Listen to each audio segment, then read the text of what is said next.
again, everybody, and what a blessing it is to have these two amazing women with us today, Jessie Czebotar and Lisa Meister, who was our guest yesterday as well. We had an amazing interview with her, her sharing her story of her, or some of her story, of when she was pretty much, again, forced into this horrible system from birth, or even before birth.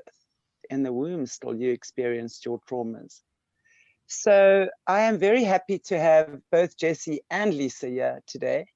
And I've just said to them, I think it'd be really great if we sat back for most of the interview and listened to a conversation, or really what the two of you have to share with us.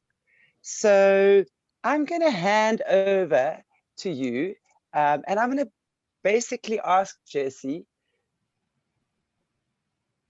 if you could lead the interview with Lisa, and maybe just through your experience, find out if there's whatever commonalities, what you have to share from your side, where the two of you can maybe meet in a common ground, assisting others as well. I think that's an amazing thing. Where the more of you overcomers, I think that connect and talk. You know, I just like to see the bravery that's happening at the moment, with so many people coming out of the system and sharing their stories more and more. So that is really cool. So I'm going to leave it over to you. All right, thank you. Yeah, Lisa, I was so excited to hear your story. It was just so gripping. There were so many things that you brought out that, you know, I was like, oh my gosh, you know, that's so reminiscent of my own story. So I think where I'd like to start is just sharing about, you know, being born into this. There was kind of this, it was almost like a program that those who were raising us were following. And, you know, I picked up some of that in your story yesterday, but if you could maybe just talk through, if you were to put it in those type of terms, you know, what was that kind of like for you? What were some things that you could say now looking back that you felt were moments where your parents were using that program of the system to train you? I've always found that very interesting because I've talked to survivors around the world now, which I'm just honored always to meet another survivor who's willing to talk. But the commonalities of how we were programmed, how in the world do all these groups who are, they're all different groups, but they've got to be connected somewhere for the mind control, which was very strong from my parents, you know, to, you know, your situation was MK Ultra, was that, I'm sorry. I had all of them, yeah. Okay. So, you know, like mine was a very small town in a small community. How did they get the training for it has been something I've thought about quite a bit, because of how much they are the same. Talking to people in New Zealand, talking to people in Australia, in England, so Canada, United States, South Africa. I've talked to a couple survivors from there. That my feeling is that because it's all demonic, ultimately this is a struggle between God and the devil. And, right, you know, it's a spiritual battle that's been going on from, you know, whenever Lucifer decided to start going rogue. And certainly in the Bible, you go back to Adam and Eve, and he was right there in the garden, and the snake, you know, the whole deal. So I think that's why there is a commonality. Now, whether they're all trained through some big organization that send their people everywhere to train, I'm not sure. I was born in Cincinnati, Ohio, which is a big city. And then my father moved us to the boonies of Michigan. So like, was he sent there to train people in the area? I don't know, you know, but it makes me wonder. I was always told not to talk. You don't trust anybody. We were like, my father would make it sound as if it was the whole community did not accept us. They don't accept people who were not born and bred here. So people see us as outsiders. That was constantly pushed into me. If I can interrupt, I had something very similar, but it would be put to me in words of good people don't tell the family secrets. Good people keep their mouths shut. Good people don't talk about the family's business with others outside the family. Yes. That same thing, but a little different words, and always that implied, there's going to be a major consequence if you tell. Now, were there ever any, what type of things did they do that were the consequences if you tried to tell, or did you ever try to tell? No, no, Okay. I didn't. But whenever you would go against my father, I would be violently raped that night. Mm. And so, so you learn not to cross them in any way. I mean, I was Were you raped by your dad that night, or would it have been, because I know we spoke yesterday that he would, or I don't know if it was him or both of you, him and your mom, but you were used by a few people as well for their sexual perversions. So would it be him in the only? home. Yes, in the home, not in the rituals. Okay, so that was your punishment. Well, the How old were family, you then? I don't know. My whole growing up, it was especially horrible. Probably my adolescence, 11 to 14 was especially nasty, probably because you're starting to get a little bit stronger, when you start reaching those ages and you're starting to make some decisions.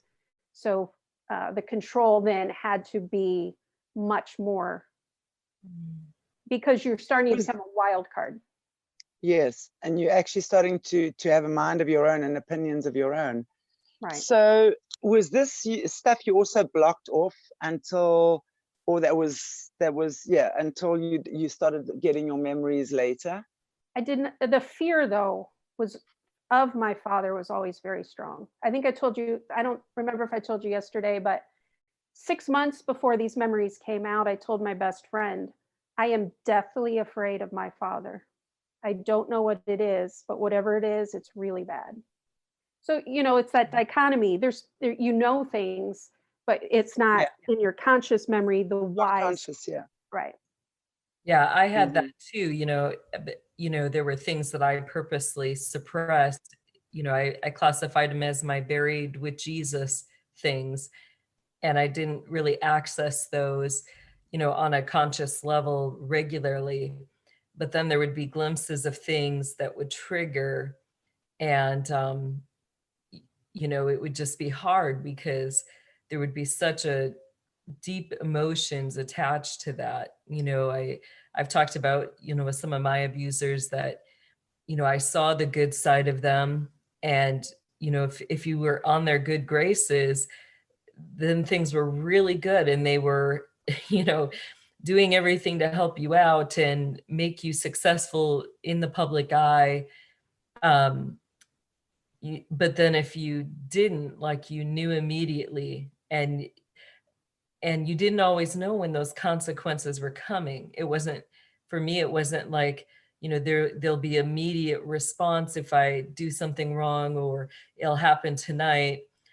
They would wait and catch me off guard. So there was also that added fear of, when are they going to strike and what are they going to do? Like, I knew it would be somebody's death, but like, I didn't sleep at night. I would stay awake all night or barely asleep because I was always listening for anybody coming up the stairs, or, doors opening, windows opening. So yeah, that fear is horrible. And, how do you, go ahead. sorry, Jessie, what were the consequences if you told someone? I mean, as far as I know, you were not raped by your father or anyone in your No. family, so it wasn't that kind of abuse with you. But I've also heard in some of your previous testimonies that your proctor would get particularly vicious with you, and that if they were going to generally killing kids or someone in front of you, make that particularly violent and gruesome. But Yeah. I also have heard you speak about your proctor trying to literally kill you. Yeah, she did. You know, the two areas they hit the most was really my love for other people. And there were times that she would make it look like she was threatening my siblings or those close to me. Like I've talked about, she'd lock me in the basement for hours. And then when I'd come out, she'd be sitting at the kitchen table with a butcher knife, and her fingernails would be tapping on the blade, and she would be like, what have I told you about hiding from me? You're not supposed to hide from me. And then, like I knew if I disagreed with that narrative, there potentially could be danger there. So, I went along with it. And then when my parents got home, that was always the narrative, that I had been naughty and I had been hiding, and she had to spend all afternoon looking for me. So all of them tended to hit, either random children that I didn't know.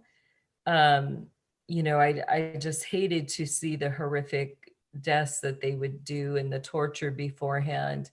And they knew that. And then when I was really obstinate, they would do stuff to my training partner himself. And that was just heartbreaking to watch him have to endure, what they were doing. And I knew it wouldn't end in death for him, but then I would get the brokenness, the pain that he was feeling from that. And, so I was very picky about what I chose to rebel against. My proctor did, some of the things she did directly to me was like very hot scalding water. I'd get a lot of leg cramps at night because of them playing with the adreno and stuff, and it would deplete my potassium. So I'd get these horrific leg cramps, and she would put, scalding hot towels, wrap them around my legs. Even now, like, you could ask anybody in my family, like I take super hot baths, and they'll just like be like, how in the world can you sit in this tub? And, and then, there were times she had this type of device. I don't know what it was, but the closest thing I can describe it as being was like a very long, thin skewer. And what she used to do is, she would all of a sudden just turn around and she would stab me in my right side with that skewer. And she did that several times to my training partner as well. And then they'd have, I hated the black magic healers. So after she skewered me, then I'd have to endure a whole session with the black magic healers. I'm not saying this against anybody who does energy healing, but this was just my experience as a child. I called them the witchy force, and they would stand there with their hands hovering over me, using vibrations and other things, but I could just feel like the wicked evil. And it just felt like all of a sudden I was stuck in this vacuum with sheer evil. And all I wanted to do was just like rip my way out of that situation. And I got to the point where, I did start doing that where it was like, I didn't care what happened to me. It was like, oh, heck no, like, no witchy hands, like, um, Yeah, I'm sure. refusing that. And, I would really fight with them for that. And they would still, usually what they would do is knock me out. But then that caused a terror where, I was absolutely terrified to be unconscious. Like even when I had to have my surgeries on my shoulder and everything, I mean, I would fight like, being unconscious and then fight my way to wake up. Like it would just terrify me to be unconscious at all or to be fully asleep. I literally will, if I go into that deep REM sleep, I literally like will wake myself up. Like I consciously, my mind will just start going off and be like, you have to get out of here. You got to wake up, wake up. And I will do whatever it takes to wake myself up. Is Sleep that is still like that really, for you today? Yeah. Yeah. I cannot So go into that mm, deep sleep. So wow. sleep is hard for all survivors. yeah. I mean, even in the phase where walked into overcoming, no one in my family will wake me up because I startle so badly. It's like, like you just don't wake up to this. I thought it was over it. My husband woke me up the other day. I'm like, oh, I guess I'm not. Okay, we're still working on that one. But you cannot protect yourself when you're asleep, and you know that, Yeah. you know. Mm. I do that You're too. at your most vulnerable. Yeah. Yeah. My family they either have to say my name or make a comment like, I'm just coming in the room quick to grab something. And if I hear their voice, then I'm fine. But like if they just come up or stand over me, it's like immediate, like I'm standing up and ready to fight Mm. whoever it is. And Yeah. Wow. Yeah. I used to have to always face the outside of the bed with one knee up so that nobody could sneak into the bed without me knowing. So I got married, and one shoulder would hurt so bad. So I'd have to face the outside of the bed because, the other shoulder would hurt too bad to face my husband. And then we'd go to a hotel room, and for whatever reason, we'd be flopped on sides of the bed, and then the other shoulder would hurt. It's like, man, my shoulder really hurts. I can't, sleep on that side. So I'd face the outside of the bed there. And it wasn't into several years of the memory work and the healing process where it finally dawned on me that was my protective mechanism. If I faced the outside of the bed, I knew when my father was coming in. I knew when they were taking me, Wow. I think so many survivors do that. We put up those protective measures. I know for myself, like I have to sleep where I'm facing the windows and the doors. And then like when I used to have to do on-calls at the hospital, like they have this big long hallway that it's almost like a hotel. But I was so terrified, like, like I could not sleep in there. So literally, like I would lay against the door, and that way I knew nobody could come in. And we build those mechanisms to just so I think that's the big thing behind it, is that we never feel safe. right. When I was I was about very to say little, that. when Sorry. I was very little, like 4 or 5 years old, I had this stuffed lion. It was really just like a sphere with like a lion looking kind of face on it, big stuffed animal sort of thing. Terrified of the night. I knew, and it was always in my mind, they will come and get me. Even at 4 and 5, they're going to come and get me. So I would work on positioning this stuffed lion on my bed, and I'd spend a long time every night getting it just right, because I thought, well, maybe if they come in and they see the lion, because it's dark, they will think it's a real lion and they'll leave me alone. So even very young, I was trying to come up with strategies to keep myself safe. And then as an adult, I was talking to a brother of mine once about the incredible fear of them coming to get me. And this was before I knew about all the RA stuff. And so it's like, I was always terrified at night that they were going to come and get me. And my brother said, well, I knew that too, but you were the first room in the hall. So I knew you would scream and I was going to jump out the window. So even there, you know, I was his, I was his strategy, you know, but it was always the word they, which later I went back to. It was not a thief coming in at night. You know, it was that, it was they, it was them. And it was, I knew they were coming. It wasn't if they came, it was an assurity that they were going to come. Yeah, and I, you know, we were always strategizing too. You know, we had these carpet runners that if you turn them upside down, they had really sharp, prickly things. And I knew, you know, my proctor or other people, they would come at night barefoot because it would be quieter. So I would, that was like my first line of defense. I would turn all those runners over. And then like I would do things because I couldn't always close my bedroom door. So I would like do a book, but do it like the long way so it would tent.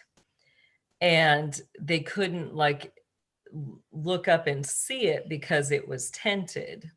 And so when they opened the door, the book would either fall and hit them or it would hit something and make a noise. And then once they figured out that one, then I was trying to like, I'd get like paper cups or plastic cups. And, you know, like I'd pretend earlier in the day, like I was making those little, you know, telephone things that we had learned in school. But I would drape that and like wind it around my doorknob. And then if they push that door open, it would make little sounds. But those were some of the things that, you know, I did. And then I always kept, you know, I would confiscate things in the house that were just normal things that could be used as weapons. You know, like pens, I was a drawer. So pens were my best friend and my first go-to defense, you know, but it's sad that we had to even strategize or think like that. And you get so quick that like easily you could come up, you know, in any situation with at least 10 or 20 ways to protect yourself, like in less than a minute, just scanning the room, you would, and I found it wasn't just in the places where abuse happened. I would literally was doing that everywhere I went. I would be scanning and immediately coming up with, okay, here's what I'm going to do if they strike this way, or if I get attacked, and or here's how I'm going to get out of this situation. Do you find yourself still doing that? I reacted very differently than you, and I find you so courageous that I'm just kind of overcome at the moment, because for me it was this hopeless despair that they will come and there's no way that I can stop it. So you just, you know, let it happen. So it was, you know, so no. So like my husband will go to the nth degree, you know, fortressing our house, and it's like, well, if it's going to happen, it's going to happen. You know, there's nothing you could do.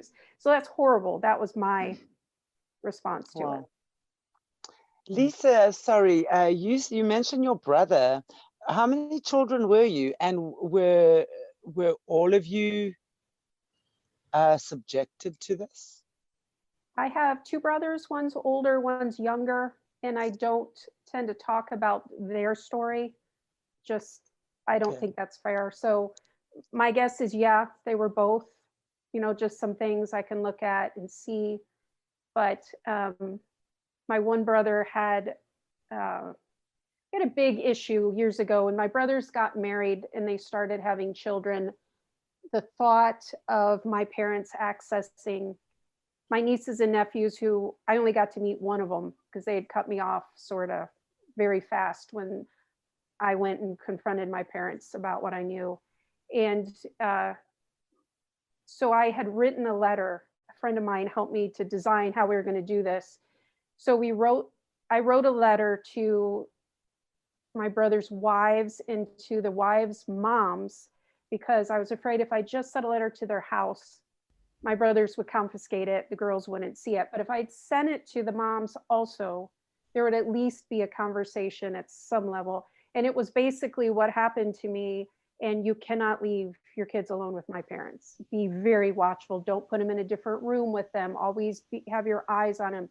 You know, I'm not trying to break your relationship with my parents. I'm just trying to give caution. Well, my brothers got very angry that I did that. So there ended up being this big court battle between my brother and his wife. And it's a very long and complicated story. It's in my book if anybody's interested, but it ended up with my brother just being really, really nasty. And my other brother the same way. And I came out of that kind of chewed up, beat up sort of experience. And it was like, they chose to become like them. They chose to, and you know, that's my feeling. That's, you know, all they knew, right? It's all they knew. I Yeah. mean, it's just crazy. There's something I'd like to ask you, Lisa, as well. You know, you talk about them coming to your room. So I would imagine that would have been your father and his cronies when they felt like doing what they were doing. Was your mother also coming into your room and taking you and doing, or taking you to wherever? I'm not sure, because being drugged kind of, a lot of times I just woke up in situations. I have some vivid memories of being like wrapped up in a blanket in the back seat and my father driving a car. So I can't say specifically that she was there, although everything inside of me says that she was there. How often she Wow. was there, I don't know. Wow. To me, I find that very interesting that both parents are so active, or could be so active. Is this common that both parents are active? Because I would imagine that, but there again, this is my own deduction. You know, this is something that I've deduced myself. And I think this is probably just from also, I mean, over the years as a healer, I've worked with a lot of people who have been sexually abused, but it would be the father, and the mother would either be unaware of it, so therefore kind of very much in the background. So it's strange for me to think that both parents were actually in on this and actively doing this to their children. I think there's a mixture of experiences. I think that quite often somebody that's in one of these groups will marry somebody else that's generationally in these groups, because it facilitates the programming, the aura in the house, how that things are going to be run, the family rules, the secrets, works better when both are actively part of it. What do you think, Jessie?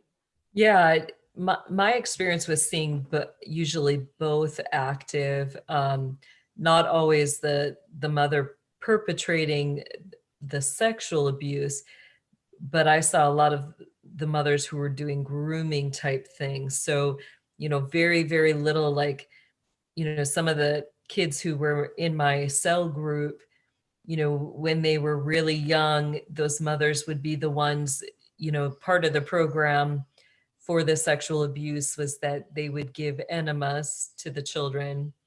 So the mothers, you know, it was like, that was just what you did.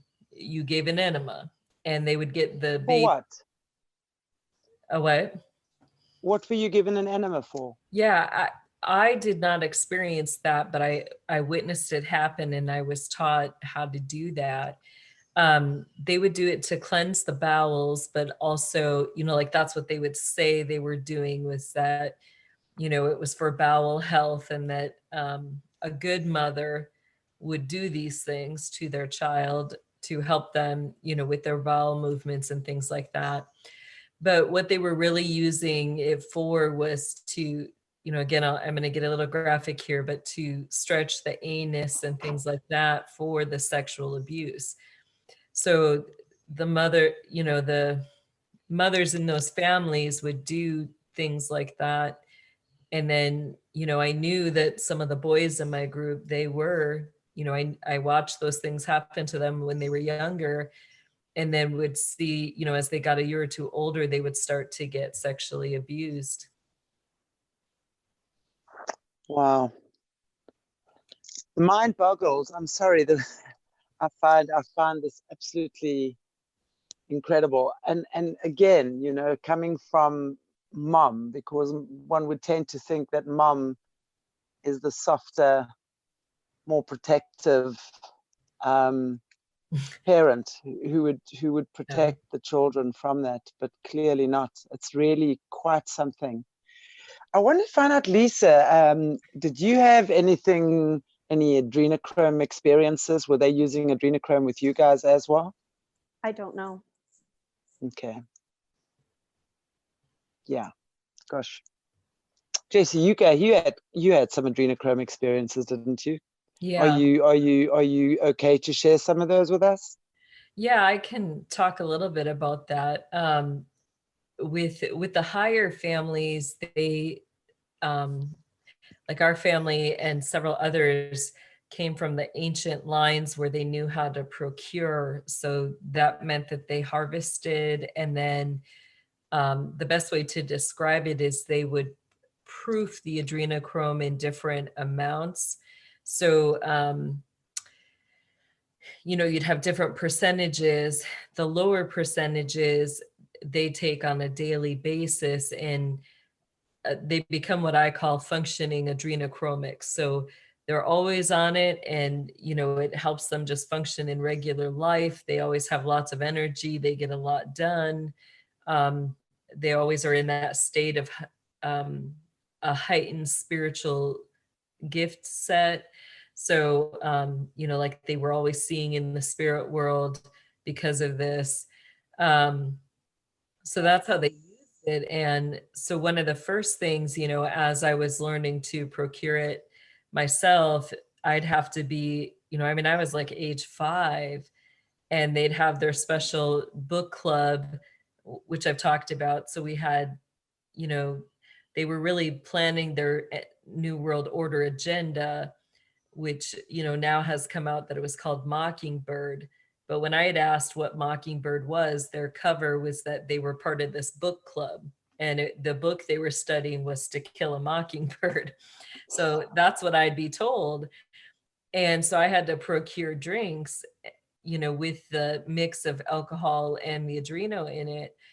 And if I didn't get those calculations right from what I'd been taught, you know, I was very quickly finding myself in a situation with people who were absolutely psychotic and dead set on killing me. So one of the stories I've shared, you know, was like we had a little kind of cubby that I could hide in with my siblings or younger children that were there. And so before I made these drinks, like I'd go around, I mean, I knew where absolutely every single one of those kids was. And a lot of times I would, you know, make it seem like it was a fun game, and I'd gather them into one of the hiding places. And then I would tell them, you know, we're playing a game, you know, so they wouldn't be afraid and so they wouldn't leave. And it was like, you know, be quiet so nobody finds us, you know. And so I made it seem like hide and seek a lot of times, but in that, you know, I had several of them. So I already would have them stocked with things that could be used as weapons, you know, because a lot of them were very small, tight places.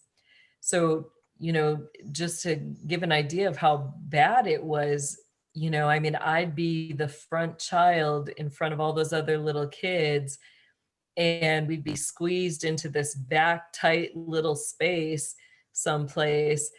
And, you know, I would have individuals who would, you know, be like, the entrance ways were not like, they were bigger than the entrance way, but they'd be, you know, they could have their arms fully reaching in with weapons, and, you know, they'd be like stabbing knives, or scissors were the worst.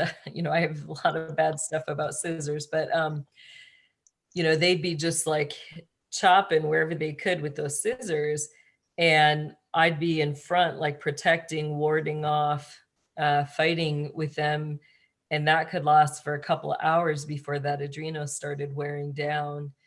How did you, I mean, how were you as a little thing? I'm thinking 5, 6, 7, even if you were 10, you're a little child protecting yourself plus your siblings or whoever you are protecting against a crazed, because from what I've heard you say as well, is that when these guys come off their adreno, they become like flesh-eating zombie kind of things. Yeah. So that must be quite something for a child to have to not only witness, but defend herself against a little girl too, you know, protecting your sibs. Yeah, I was extremely thankful. And, you know, this is one of the areas where, you know, the Nazi trainer that I had, Michael Karkok, you know, he was me and my training partners trainer in combat and defense. So I am thoroughly thankful that this man taught us. You know, I mean, our training started at 4.5, and by the time we were age 10, we were fully trained. But even at age 4.5, you know, they would put us in rooms with, you know, adults who had every intent. You know, the kind of the deal was only one of you get to walk out. So either it was me and my training partner, or it was the adults who were trying to kill us. And so either we killed them or they would kill us, you know, and that was the situation. So, you know, at that young age, we didn't have an option. You know, if we wanted to live and survive, we had to take on these adults and we had to overcome them, and we had to figure out how to do that. You know, so we did do that. And, you know, we went through hours every day of training with Karkok where, you know, he did not hold back. You know, he literally was fighting us full on. You know, he would throw us across the room, he would punch us, he would you know, elbow us in the face, you know, whatever he could do. And two of us would have to be trying to take him down. You know, that was a part of our training, was that day and night. We did, my training partner got that day and night because he had to go home with Self-defense. Wow. Yeah. Quite something. I mean, that is really quite something. Did you guys ever have fun? I mean, did you ever celebrate things like birthdays or Easter? I mean, if I think of myself as a kid, I mean, we always had birthday parties, always had cakes and celebrated our birthdays. We 6 kids in the family. So I remember us always celebrating birthdays, Christmas and Easter.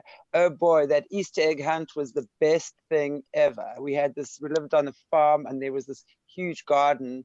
And when that Easter bunny came, oh boy, that was our time. We were just hunting through that garden for our Easter eggs. And of course, Christmas time, when Father Christmas, or you call it Santa Claus, we call him Father Christmas, came all the way from the north, down the chimney, and he left those gifts under the tree. I mean, that is what a childhood is about, right? Did you guys have anything like that? I did. In holidays, my dad was very subdued, which was nice because he was generally a really angry, mean, nasty guy. So he was very quiet on holidays, and we'd have special meals and cakes and Easter egg hunts and Christmas presents. And for me, it made the dichotomy between the abuse and the, you know, kind of like the nightlife and the day life so different that there's kind of, it's kind of a, psychologically abusive even in that way. You know, totally, yes. Yeah. Yeah. So he would be really horrible, cold, disconnected, abusive other times, and then there would be other times where he was chilled out. Yeah. And generous. And you would, so therefore quiet.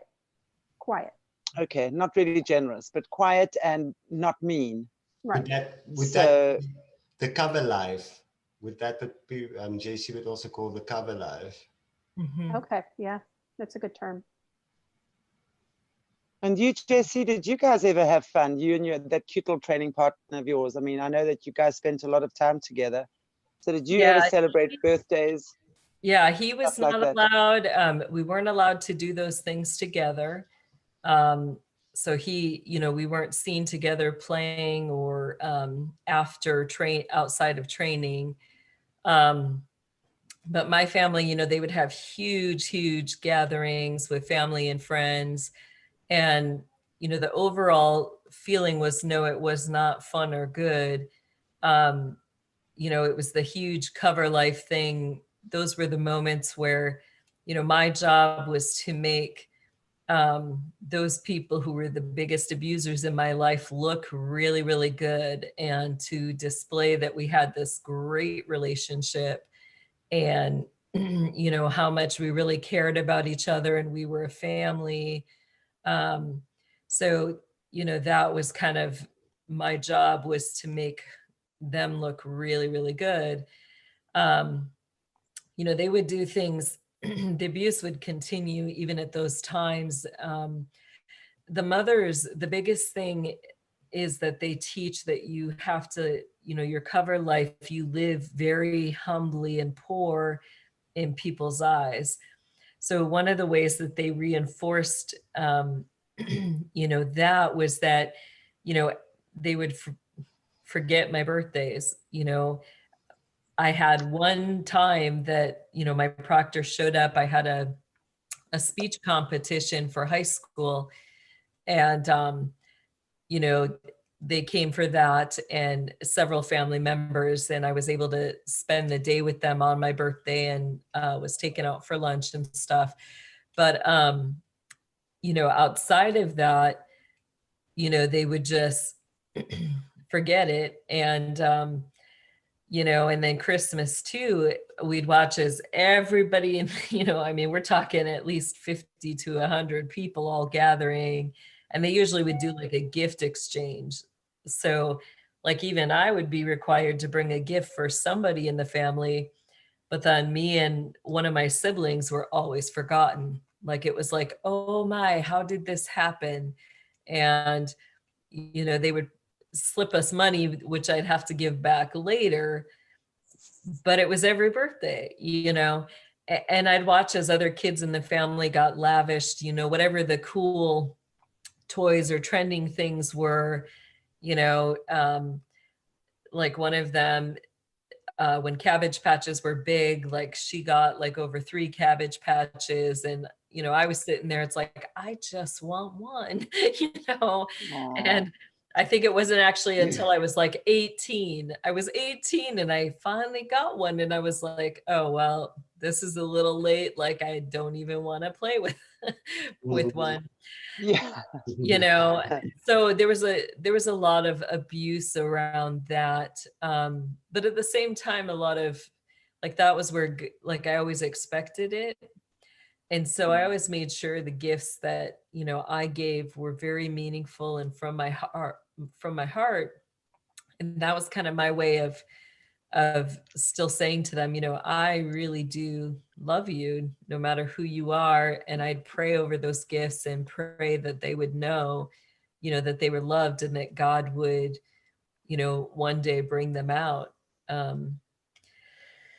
Wow. So Oh man, that is just, I mean, that's just heartbreaking for me. And I'm sorry, these are the little things that for me make a child's life worthwhile. I mean, the greatest trauma for me, or really, was the day I discovered there was no Easter Bunny. I mean, my sister and my cousin were sitting behind a hedge, and then they had this Easter Bunny picture, like, what, I don't know, puppet or whatever it was. And I must have been about seven, maybe 8, somewhere around there. And I walked behind the hedge and I saw this Easter Bunny. And I was like, what are you doing? That for me was one of my biggest childhood traumas. So, wow, my heart really goes out for that. I mean, it's just crazy to think that, you know, it along with the physical abuse, along with the mental abuse, was this emotional abuse that you're just not good enough. You know, you're not worthy. You're being broken down all the time to think that you are nothing and you're not even worth a gift. So I'll give you some money, and then you got to give it back to me. And, you know, in that case, I mean, and I think, Jessie, especially with you, you know, and I know you also shared the story of in the evenings, I mean, your parents and the rest of your family would be drugged. Mhm. So you as a child would have known you are there to protect your family. You know, normally it's mom and dad protecting me and making sure that harm doesn't come to me. But you, knowing what you knew you were the one in charge of protecting the rest of your family. So if you did not abide by 100% or 200 or 5,000% with what they were saying, they were going to get killed, basically. Wow. Yeah. I'm just very, very grateful that the two of you are still sane, because I don't think I'm that really glad for that too. yeah, and happy and laughing and just enjoying this, you know, your life and coming out and sharing your amazing stories is honestly, it's so, for someone who's never experienced that, that is so not my norm. And I think Morna as well. I mean, you know, it is so not our norm, that this to listen to is horrifying. It really is horrifying. And just that you ladies are here sharing your stories is incredible. What I'd like to know is you've both, and thank God, I know that both of your children are not involved in this now. So I'd love to know how, starting with you, Lisa, maybe, how do you, when it comes to these things that you missed out on as a child, how is it for you with your children? Do you feel you overcompensate now? Do you feel you give back too much? Do you feel you're too protective over them? How, you know, when it comes to things like your birthdays or Christmases or Thanksgiving, you guys have Thanksgiving, stuff like that. How do you deal with that now, knowing what you went through and with your kids now? I'd be very interested to hear that. I find it very healing that the things that I didn't get as a child, giving them to my children just soothes my heart quite a bit. So God always restores. He finds ways. So my childhood was gone. You can't go back. You can't redo that. But throwing parties for my kids, making them safe. You know, I certainly was overprotective, but even there, it was kind of bubble wrapping them and, you know, and again, strategies in the way that you can with, you know, like they were there during the worst years of my healing process because they were 5, 3, and 1 when it started, you know, and then I had another baby a few years later. So, yeah, I was overprotective.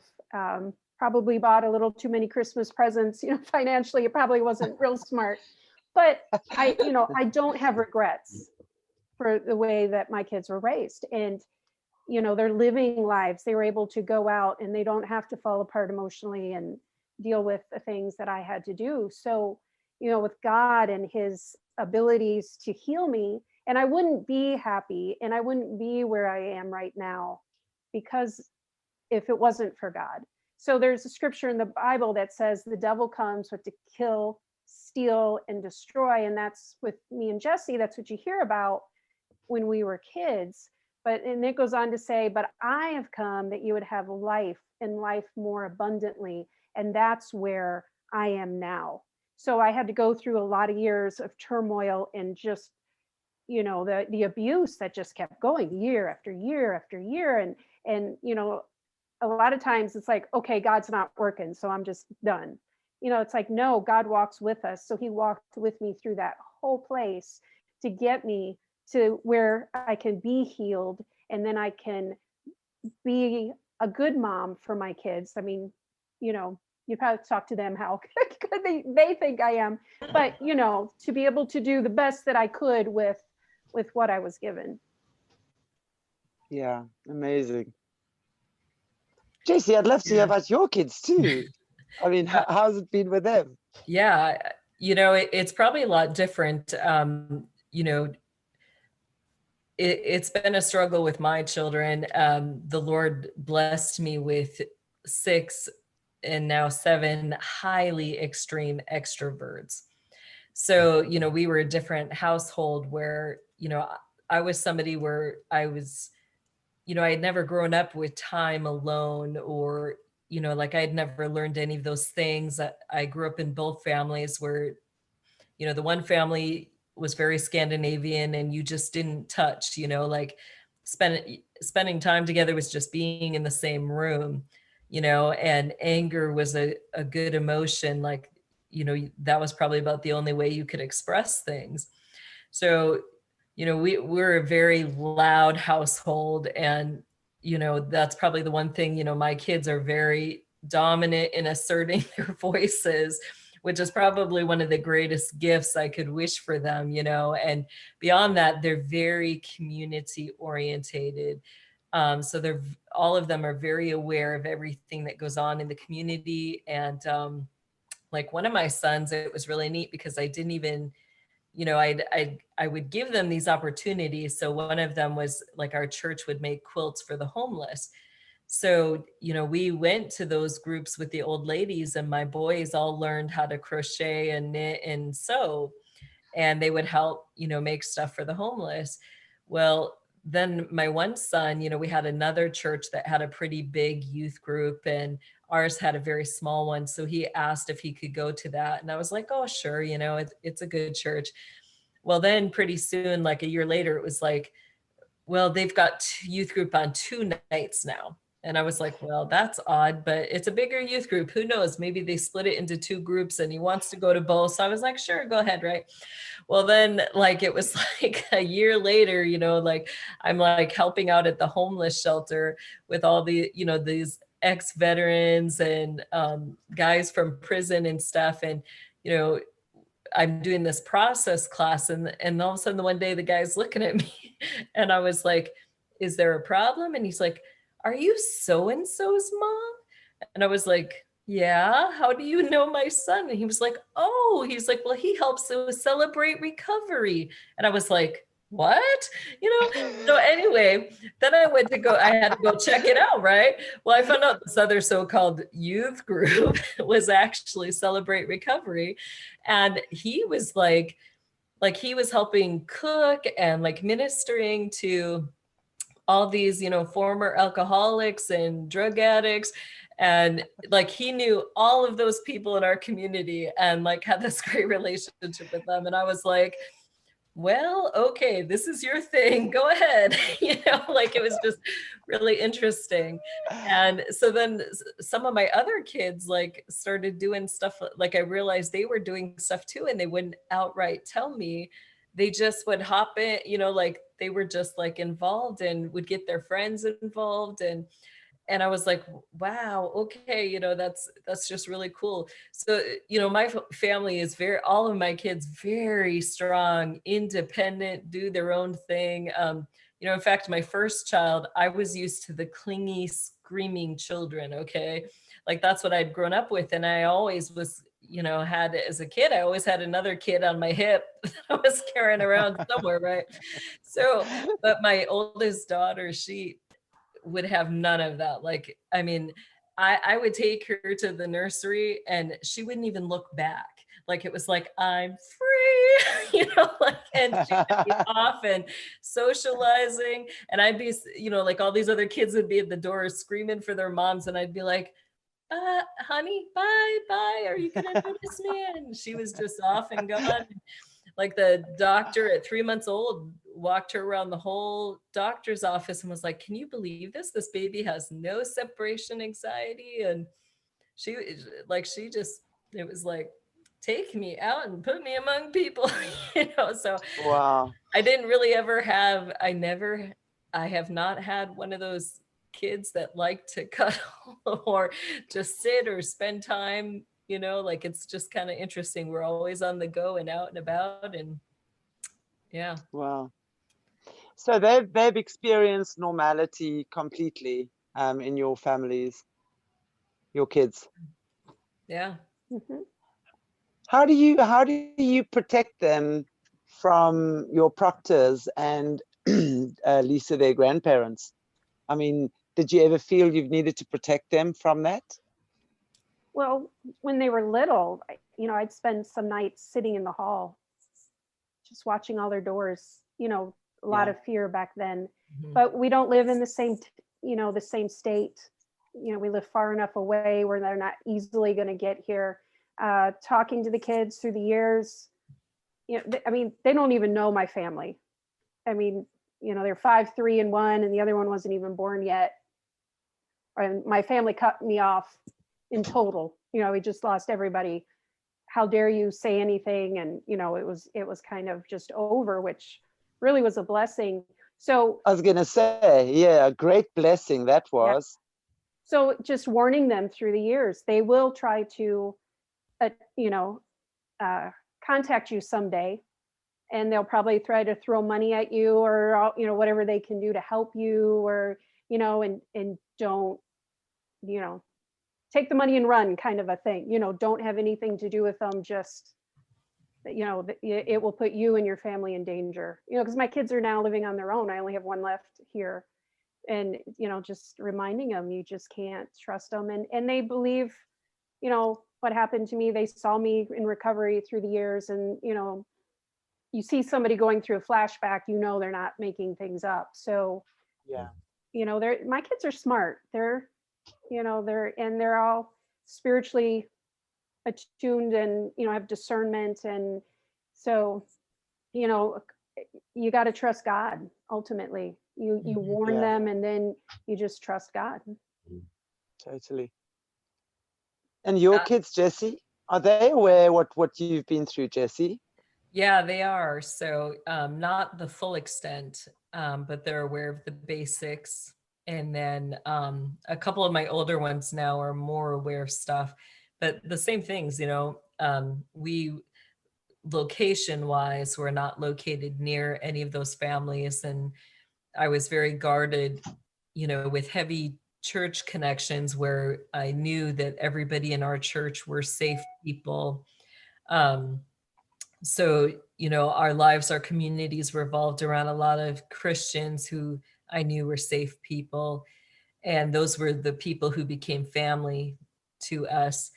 And then, I warned my children too, because there are things, we've got like a family trust that you buy into at age 30. So everybody in the family gets that paperwork, and if you sign it, then you're paying into it for the rest of your life. And that's the way they get it in. So, but a couple of my older kids, within a few years, they'll be close to that.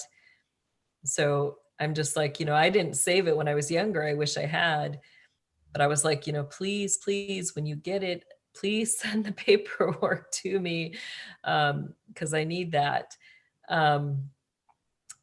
But yeah, they do have, my family does have contact with them, and always has, in the sense that, they're able to call by phone, or mail things for birthdays or Christmas or things like that. So, they are connected in that way, but. Yeah, but safe from the claws, basically. Yep. Yeah. Wow. What a blessing. So I want to just go back and find out.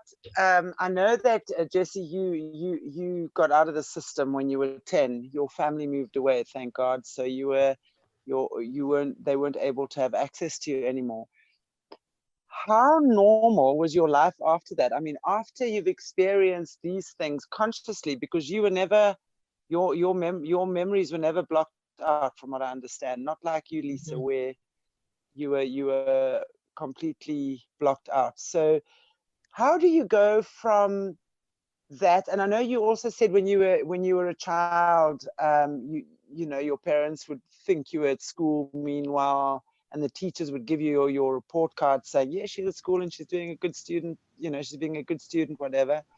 And now that you were further away and really going to a normal school, I would love to know how you adjusted to that. How did you, because you never would have had the normal, what's the word I'm looking for, where you are educated, learning your ABCs learning your 1, 2, 3s, learning your 1+1s, you know, your formative years of education. That's what I want to say. So suddenly you didn't have that. Then you put into primary school and needing to make friends and maybe having your first boyfriend or whatever. How did you adjust to that after that incredibly traumatic first 10 years of your life? Yeah, that it actually was a very, very traumatic time for me because when that part of that shift, like right before that, you know, the years right before that, I had just lost my training partner and believed he was dead. So I'd gone through the last 3 years of the intensive training all by myself and was still deeply grieving him. And, you know, there was a lot that they would do to, like the days that I was at school, you know, like right after they killed him, you know, they had me at school and had the teacher do this play, The Farmer in the Dell, and they wanted me, I had to be the wife for the farmer. And I just about lost it. You know, it was like they were dressing me up and they wanted me to say certain words. And I was like, I don't want to be the wife. I'm not going to be the wife, you know, like, because that went along with my abuse, that they kept trying to marry me off in these ceremonies, you know, and I would just get so mad, you know, intense anger. And then we moved and, you know, I was in a safe place, but, you know, it was just so difficult because I didn't have anybody that I could talk to about it. There was still stuff that was happening. You know, they went from having the physical contact to straight spiritual contact. So after we moved, then I went through where they would target me in the spirit realm, especially at night. We lived in an area that was not far from a witch's grove. And so all night long, I would hear these witches outside my window chanting and casting spells. And, you know, and it was just horrific, you know, because it was like I would get this nonstop at night still, so I could not sleep. And then, you know, at one point I did tell my mom, and she thought I was having psychosis. And it was like, no, this is really happening. Like there are really witches down the road who are there chanting, you know. And, you know, so at that point I started to try to talk to one of my pastors about it. And he just outright called me a liar, you know. And so it was like going from that world where it's like, you know, people who they know Satan's real and you interact with Satan, but then you cover or hide it from you hide the truth from other people, to this world where they say that they believe in Satan, that he's real, that God has all this power, but they won't let you talk at all about Satan. They won't let you talk about the evils being, or that had been done. You know, it was like I couldn't talk to anybody. Like, you know, it was like going from this, both places, forced silence was just prevalent in my life. And I hated the silence more than anything. And so, you know, that was part of it. And then I went also, you know, so I had this deep grief and, you know, had to just hold all that stuff in, and God became the only one that I could share it with. So the good thing was that it really developed my prayer life and my relationship with the Lord, because he was the only one I could talk to about any of it. And that also was part of my training in the spiritual warfare, you know, that I had to learn how to fight off those attacks when the enemy was coming and nobody else, you know, could see or believed it. Yeah, so for, you know, school was a whole new can of worms for me. You know, I definitely was not used to being in this setting where everybody was at peer level and where you had, you know, I mean, there was adult hierarchy structure in what I had grown up in, but it was way different than what you have in the school system. So, you know, I wasn't used to how the children and the teachers related. So I had a really hard time, you know, learning that, like how to, it was like almost learning your whole life over, you know, where there's different rules, different structure systems, different knowledge. I was learning everything backwards. Like, you know, I was used to high level black magic in different languages, you know, German, Hebrew, Latin. And all of a sudden I had to like try to read like a little kid's book. And I can, you know, remember just the welling frustration. You know, I had this reading teacher and she was, you know, she would keep pointing at the words and she's like, no, it's the word and, it's and. And I'd be like, you know, like she's like, sound it out. And she's like, she'd sit there and have me try to sound out the letters as I was reading this book. But I didn't know the sounds, like I was not a phonetic learner. I learned everything through like quick route memorization. So literally like, you know, as you know, we were studying and, you know, we'd be opening a black magic book. Usually my training partner would read it to me in whatever language it was in. And so I heard it and I memorized how everything sounded. And he would point and I knew in that page, that was the wording and this was how it sounded. And so that was how I learned everything. And usually he just had to do it once or twice. And I memorized everything by page. And anytime anybody turned to that page, I could, by route memory, repeat that page. But then you get these little kid books and my teacher's saying, you know, say the sound, you know, it's the same word here as it is over there. And in my mind, it didn't connect because I had never learned that each letter has its own sound. And I didn't know what those sounds that each letter made were. You know, so, I mean, it was just like utter torture. And then math, like, you know, I had learned things in relation or, you know, like for rituals, there's certain places you have to stand and you know the distance, or like we would do counting, you know, for the tunnels to try to figure out, you know, what buildings were above us for distance wise and things like that. But I did not, like, I had never computed that if you have 4 people in the room and you add another 3, now you have 7, you know, like I had never learned things in relation in that way.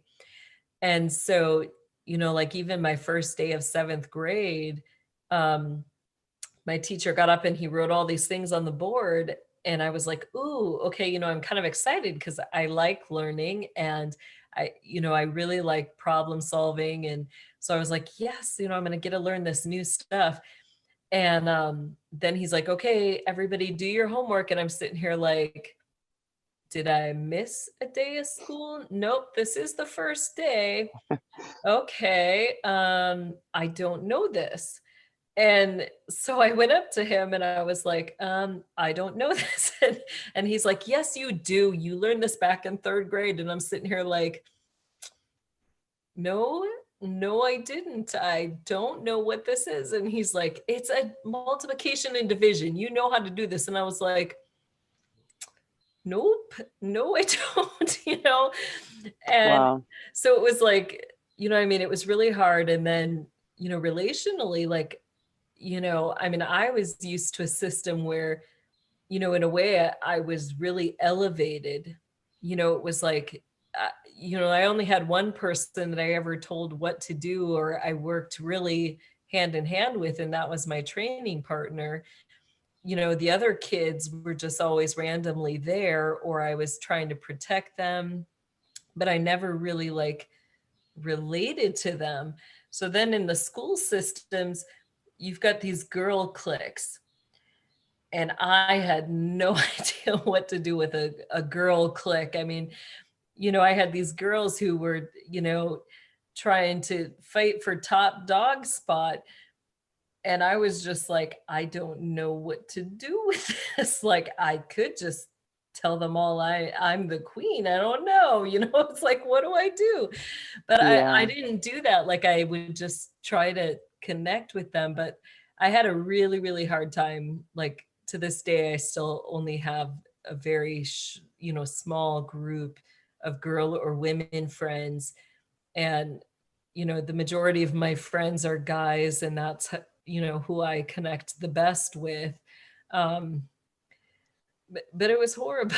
Yeah. It Wow. didn't go well. And then you add the, I didn't even know it was adrenal withdrawal, but it was like, I would go through, I would just be so dog tired all the time. And, just scraping by, physically, mentally, I was wide awake, I never slept, but then my body was just so physically drained and tired. And, and like in gym class, I couldn't do like I couldn't let other people know like what I could do, like if there was a fight or like one time a girl slapped me, you know, and I just took the slap and walked away. And, so there was still so much hiding that I couldn't tell other people about my life. And the only person who I did get to share with was another girl when I was 10 and she was 12, and she got molested and pregnant and had an abortion. And we went to church together.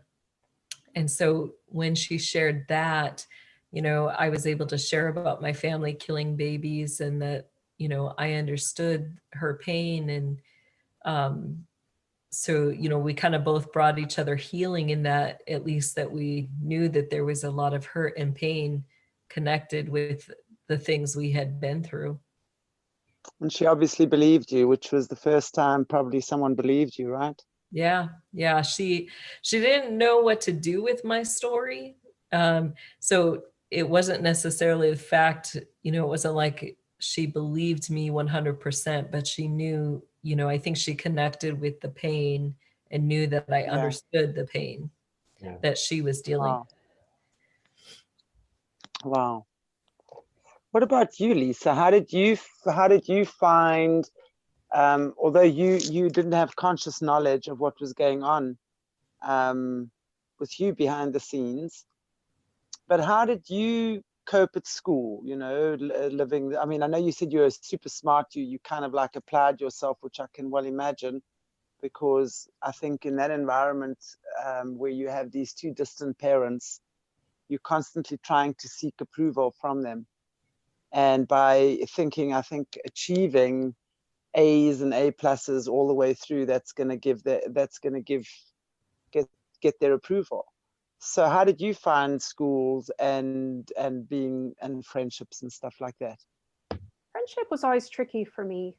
I'm always somebody that wants to go deep in conversation. So I tend to put people off very easily. It like, let's talk about what you did yesterday. Let's talk about shopping. Let's talk about music. Let's talk about movies you see. Doesn't work for me and never did. And when I was growing up, I didn't know any of those things. I never listened to the radio. I lived in a very small town where if we did get movies, they were way beyond the rest of America when they got them, and my family hardly ever went. So we didn't go to restaurants. There was no, there was like national news my dad would watch, but we were not allowed to read local newspapers. I didn't know anything going on in the community. We were very distant from everybody. Friendships were very difficult. They were not encouraged in my family because, it's the us against them scenario my parents always would have. So if I would try to have somebody to my house, I was told why they weren't a good friend or what was wrong with them. So there just wasn't any close friends that I had growing up until I got to college. College was 4 hours away from me, and I got my first really good friend there, and she and I bonded really fast, and we'd have these long lunches together. And I came from the perfect Christian family, and in my mind, my family was perfect, which looking back makes no sense when you hear, the story. Even the things I remembered about my family were horrible. But in my mind, I was mind controlled. So I had the perfect family. She came from a family of an alcoholic father who was physically and emotionally abusive. I mean, and we would talk. We'd have these 4-hour lunches, and she would be talking about her family and I'd be talking about mine. And it didn't make sense to me because the systems that our family operated under were exactly the same. And that's what started breaking down very slowly, the whole conditioning that I had. And then I met Patrick, my husband.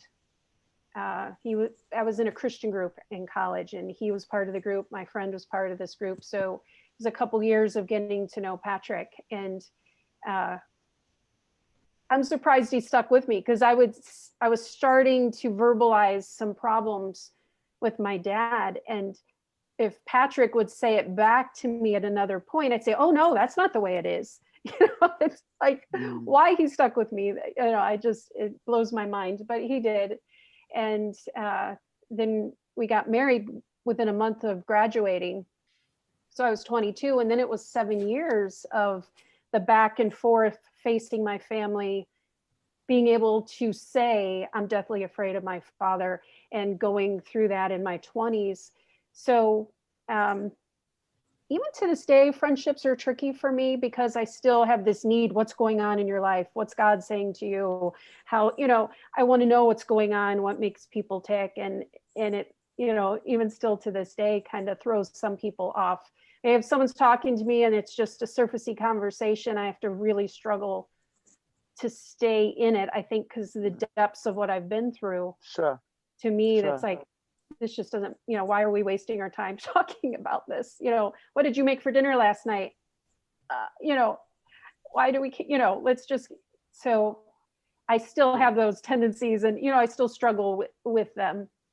Yeah. But that emotional connection is really hard to, when you find somebody who will listen, you want to talk. I also was a listener too, but I got where it was just so, to find anybody who'd hear anything I had to say was really difficult.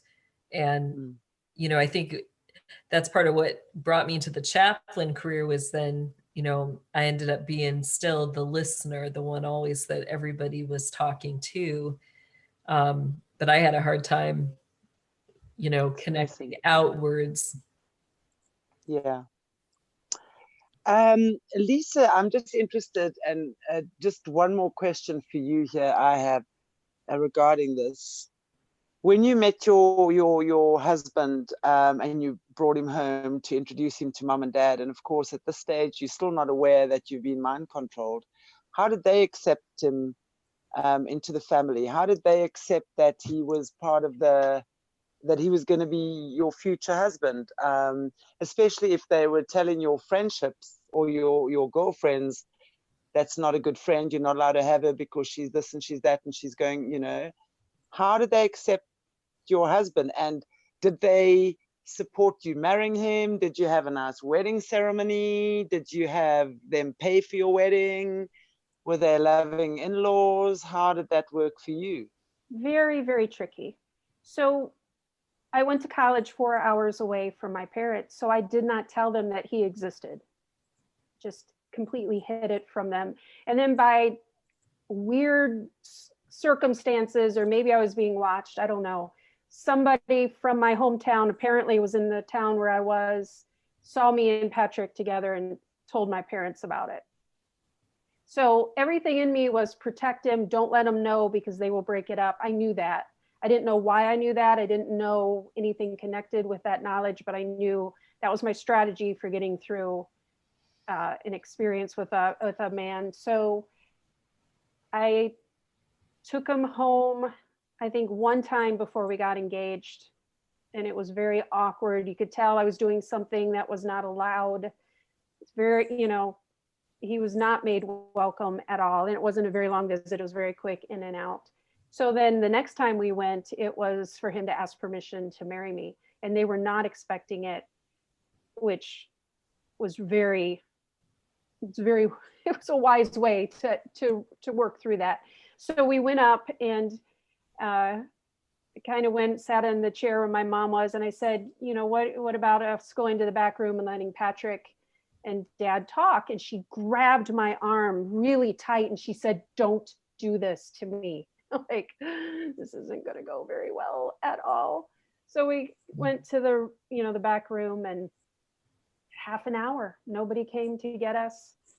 Really odd. So we just kind of crept back out to see what was going on. And my father said, well, I guess we're going to lose you. Just like that. And my mom twirled around, marched to the kitchen, and was viciously scouring a pan that had already been washed. I mean, angry. And Patrick was sitting there, and we were just looking at each other like, wow. You know, and I felt like I was doing something that was really wrong, even though I knew I wasn't. So the next morning, Patrick spent the night, and we got up to go to church with my family the next morning. The car ride, it was half an hour, dead silent, just awkward, tense, horrible. And we get to this church, we walk through the door, and it was switched to my parents were, Patrick and Lisa are engaged, all excited and wanting to tell everybody. And again, we're looking at each other like, this is so weird. But he was starting to experience the family system that I had grown up in. And then as soon as we left the church, it was back to complete silence. And we went back to college that afternoon. Like, Patrick's like, I really don't know what just happened. And the only thing my dad said, he was not expecting the question, which was good. So he didn't have it set in his mind what he was going to say. So his only response to Patrick when he asked to marry him was, I suppose Lisa would be really upset with me if I didn't allow this. And Patrick's like, well, like, I guess you'd have to talk to her. And he said, don't ever put me in a nursing home. And Patrick's like, okay. And that was it. That was the whole conversation. So we didn't, you know, where they lived was far away from where we were. So I got married the month after I graduated. Again, very strategic, looking back on everything. And they threw a lavish wedding. I mean, we had grown up as if we were poor. You know, they paid for my college education, which I don't, you know, it's like I couldn't figure out where the money came from. And I told you yesterday, they retired when they were 50 into this really super nice house, like mansion type of thing. And they paid for this wedding. And they wanted like a real band. We had like this 4-piece jazz set there. People, you know, it's like, no, we don't want a DJ. They had to make it look good. And they did. And that month that I was at home was awful. I mean, it was, you know, I'm stuttering because I still can't come up with words to explain the craziness of it. But we got married, and, you know, we've been married now for 29 years. We had 7 years still with my parents before the flashback started, and, you know, we didn't have anything to do with them anymore. And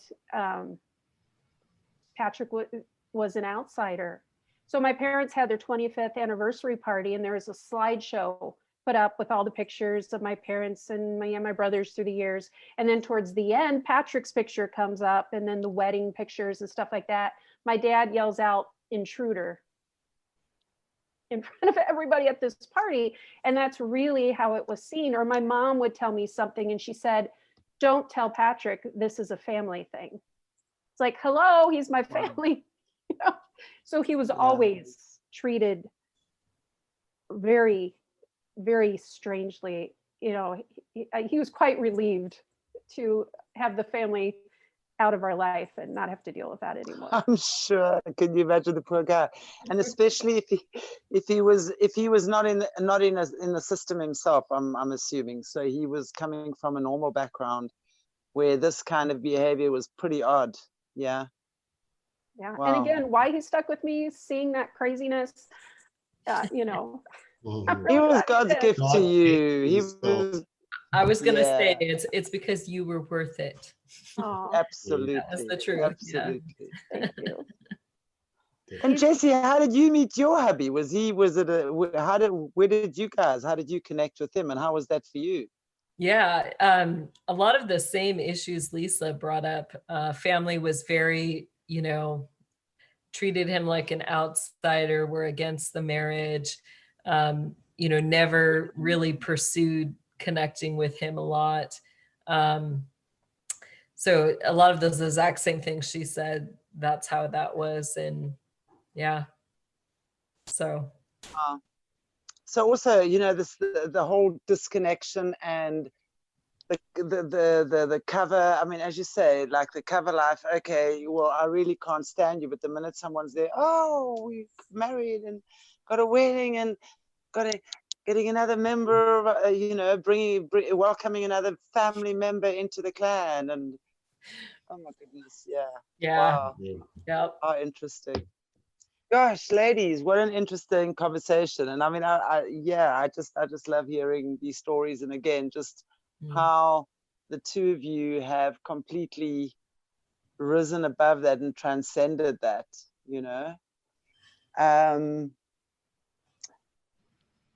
I would like to end off again this evening for me. It's weird because I know it's morning for you, but I look at the sun setting. So this evening, and I know we've spoken about this before, Jessie, with you, is really forgiveness and non-judgment.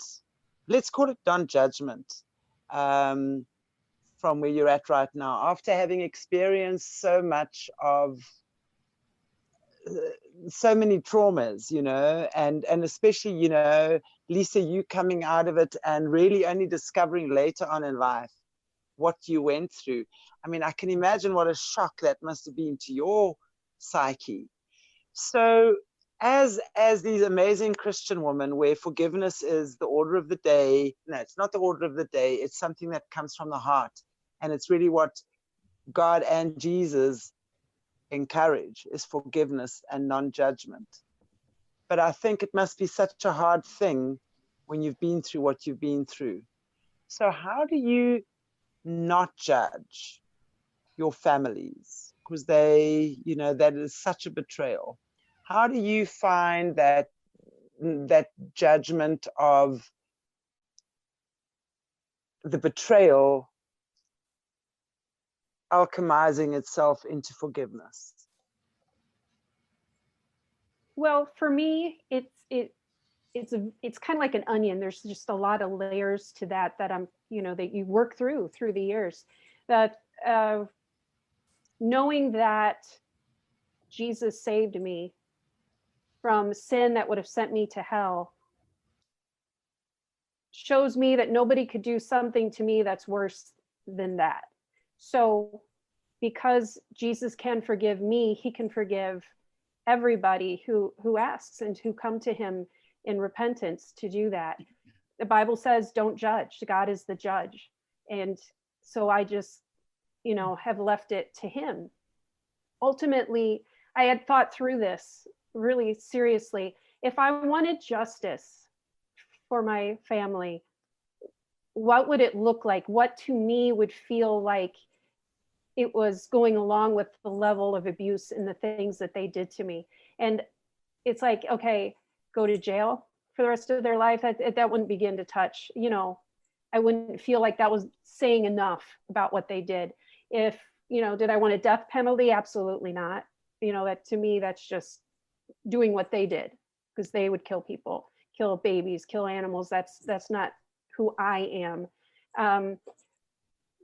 Maybe doing to them what happened to me, it wouldn't affect them the same way as an adult, right? So like I thought through a lot of these scenarios and none of them were satisfying to me.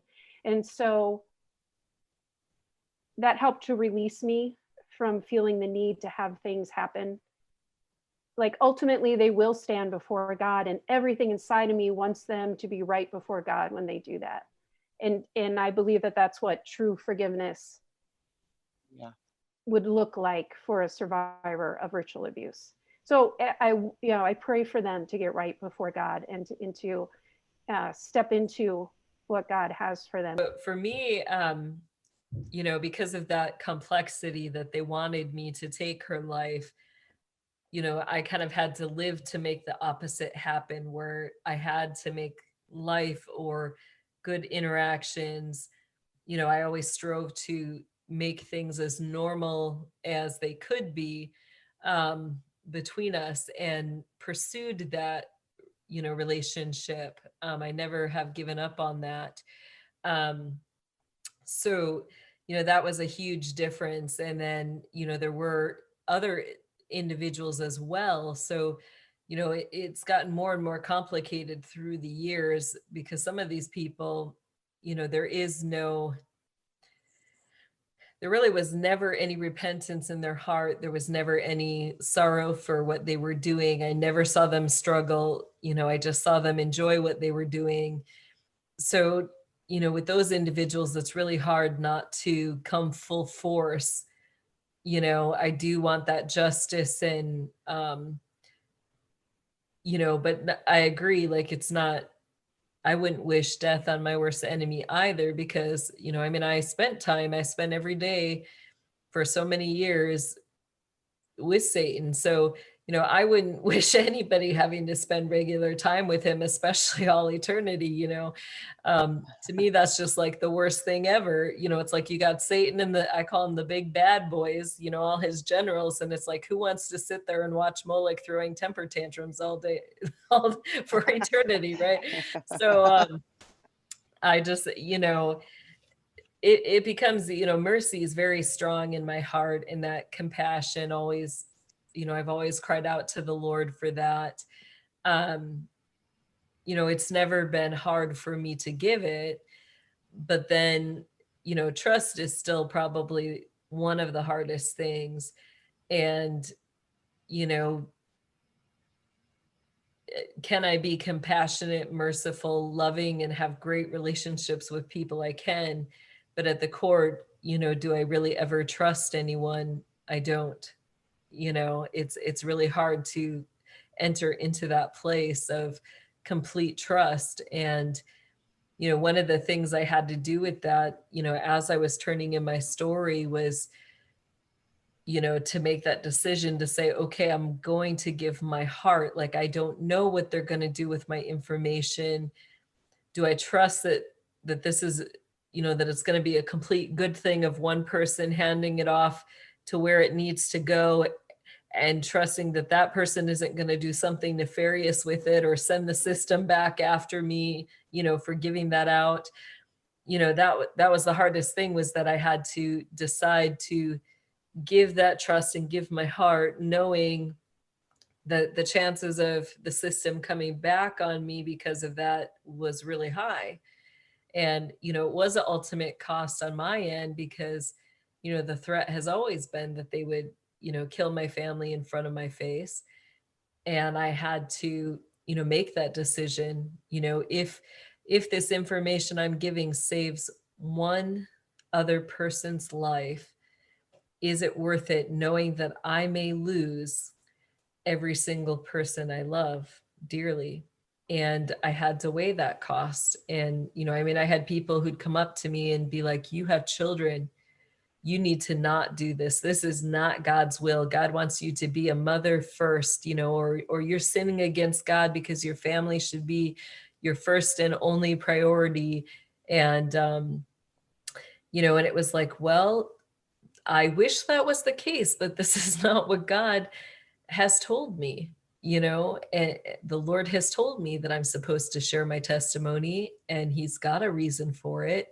And the Lord is telling me to do that, knowing the price is that I may lose everything. And, making that decision to be obedient above all else. I think that's at the heart of goodness. There's a verse that in 2 Timothy 2:10, it says, therefore I endure all things for the elect, that they too may obtain their salvation in Christ Jesus with eternal glory. And it's never about just me finishing this race or looking good when I finish the race. Yeah. You know, it's about investing in others so that they finish the race looking good. And, you know, you add a whole new aspect to that when you have people, you know, who the world sees as the lesser than people, you know, the people who have been in prison, the people who have committed horrendous crimes, you know, the people who have, you know, really don't have a good bone in their body. And yet to realize that the Lord Jesus Christ sees value in each of those. He made them for a reason and a purpose. They have fruit to bear that, you know, that needs to come forth. And if we're the people who give something or add something to their lives that allows that fruit to come forward, you know, and allows them to finish that race with eternal glory, then we've done what God has called us to do. And that's really what goodness at its heart is. Absolutely. Wow. And I thank the both of you for heeding God's call and allowing others to bear their fruit as well, you know, by you bearing your fruit and planting the seeds for others to bear theirs. So again, from the world, thank you so much for what you girls are doing. It's amazing. Thank you. Thank you. You. And Jessie, I'm going to ask you if you wouldn't mind closing in prayer for us again this Definitely. evening. Heavenly Father, I thank you for this time that you bring us all together and that we are able to talk and share our stories. And I pray for all of those out there, Lord, who have experienced similar things to Lisa and I. Lord, you know the pain that we each bear. You know the suffering that we've gone through. And I ask that us telling our stories would give others the courage to come forward, that you would lift from them that pain, that suffering, the sorrow, the grief, the guilt, and the shame, Lord, that you would just lift those things off of them and remove that yoke of oppression that has been over them, and that you would pour out upon them your oil of gladness, that they would be able to see life come out of that pain and everything that they've endured, Lord. And so we just speak that over them now, and especially over the children, Lord. We speak over them your life, and that you would just pour it out in abundance over each of them. And we just ask for this for every individual in every country, that we would not be known as those who are broken, or that we've survived, or you know, that we are those who have been abused, Lord, but that they may know us as those who are the redeemed. We are those who have overcome these things. We've overcome the evil one by the blood of the Lamb and the word of our testimony. So I ask now that you would let the testimonies come forth, Lord, and let them come forth in abundance. In your name, Jesus, I ask. Amen. Amen. Thank you. Yes. Thank you both. Thank you so much. Thank you, really. And I'd just like to ask the viewers again, you know, if there's anyone out there in any country, on any continent, who has experienced something similar, and who would like to come forward and share their story and set themselves free, because I always say, as Jesus says, the truth shall set you free. Amen. You know, and just giving others permission to do the same. And the more of us who step forward and just free ourselves of whatever shame or guilt we feel we carry, or responsibility we carry, I think we carry a stronger responsibility by not speaking. You know, we become compliant by not speaking, and we have to speak. So I so look forward to this world of truth we're stepping into. Really, really, really. So look forward to this world of truth we're stepping into. And thank you again to all the viewers. And really, there's just so many amazing people that are making contact with us now. just amazing, you know, and who's sharing our videos or recordings far and wide, and the response we're getting way surpasses what I ever imagined would happen. It's just such a liberating feeling being part of this incredible journey. So thank you to everyone, and God bless you all. And I send you much love, and until we connect again, hasta la vista, baby. Bye, ladies. Bye, too. Bye. Bye, everyone. It's so Bye. cool. Thank you so much. See you very soon. Hello again, everybody, and welcome back to Cindy and obviously Mornay. It's really wonderful to have you back, Cindy, for our part 2 of your incredible journey that you've been sharing with us so far. I know it must be a little bit tough for you to share a lot of these things, and probably quite exhausting too. So thank you for that. And we'll try and keep it as short and sweet today as possible. I think where we ended off yesterday really was talking about how when your dad would be burying bodies of the boys, that the lives of the boys that they would take, and you would see where they were burying them, and then the next thing they're gone, they're somewhere else, and you know, so feeling like that you're a little bit crazy. When the police would come, you would try and tell the police where they were buried, and then you would take the police there, and the bodies would be gone. So they were kind of feeling like you were playing silly buggers with them, I would imagine. Did you ever find any of those bodies? Never? Was it never found? Did the police ever get any evidence there? Was there any follow-up of that? What happened there?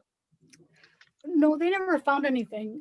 Otherwise, you know, they'd be put in jail, but they never were put in jail. So, but they were arrested several times and have, you know, were giving, I gave reports, or my sisters gave reports, and then they would be denying what we were saying and calling us liars and things like that. But they only moved the body, the first boy that they had done together, the Reverend and my father, they only moved that body.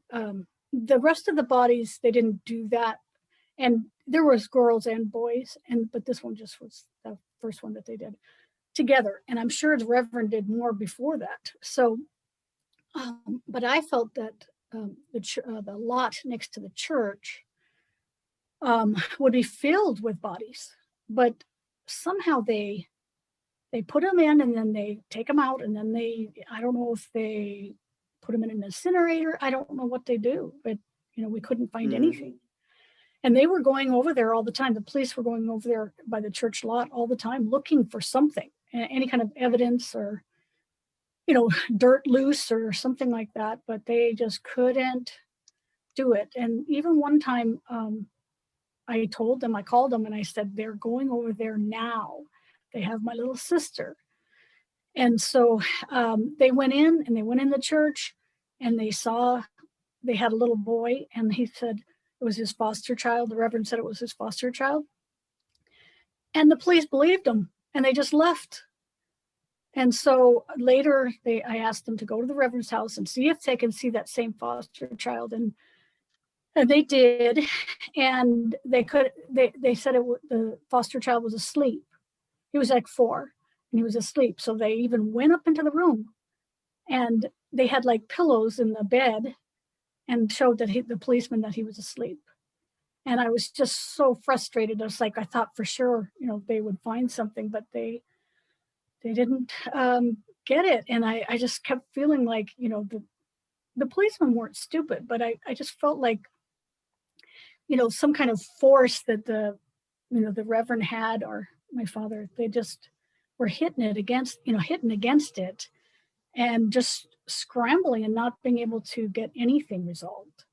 I think that is really what, as you're speaking, that's what I was feeling, because I think these guys are so adept at using dark magic that I have no doubt they would have created some kind of energy that was made it somehow invisible, you know, Yeah. because as we sit here, it's like crazy for me to think that you guys, I mean, which child will call a police officer or the police station time and time and time again and accuse their parents of murder? I mean, that's unheard of. And which, you know, and yet the police would not believe them or not find anything. To me, that is insane. No child does that to their parents. I mean, a child will protect their parents usually at all cost, you know. And So I was protecting my parents a lot, you know. Yeah. So, I mean, sometimes I would switch to wanting to report them, and then sometimes I would switch to wanting to protect them.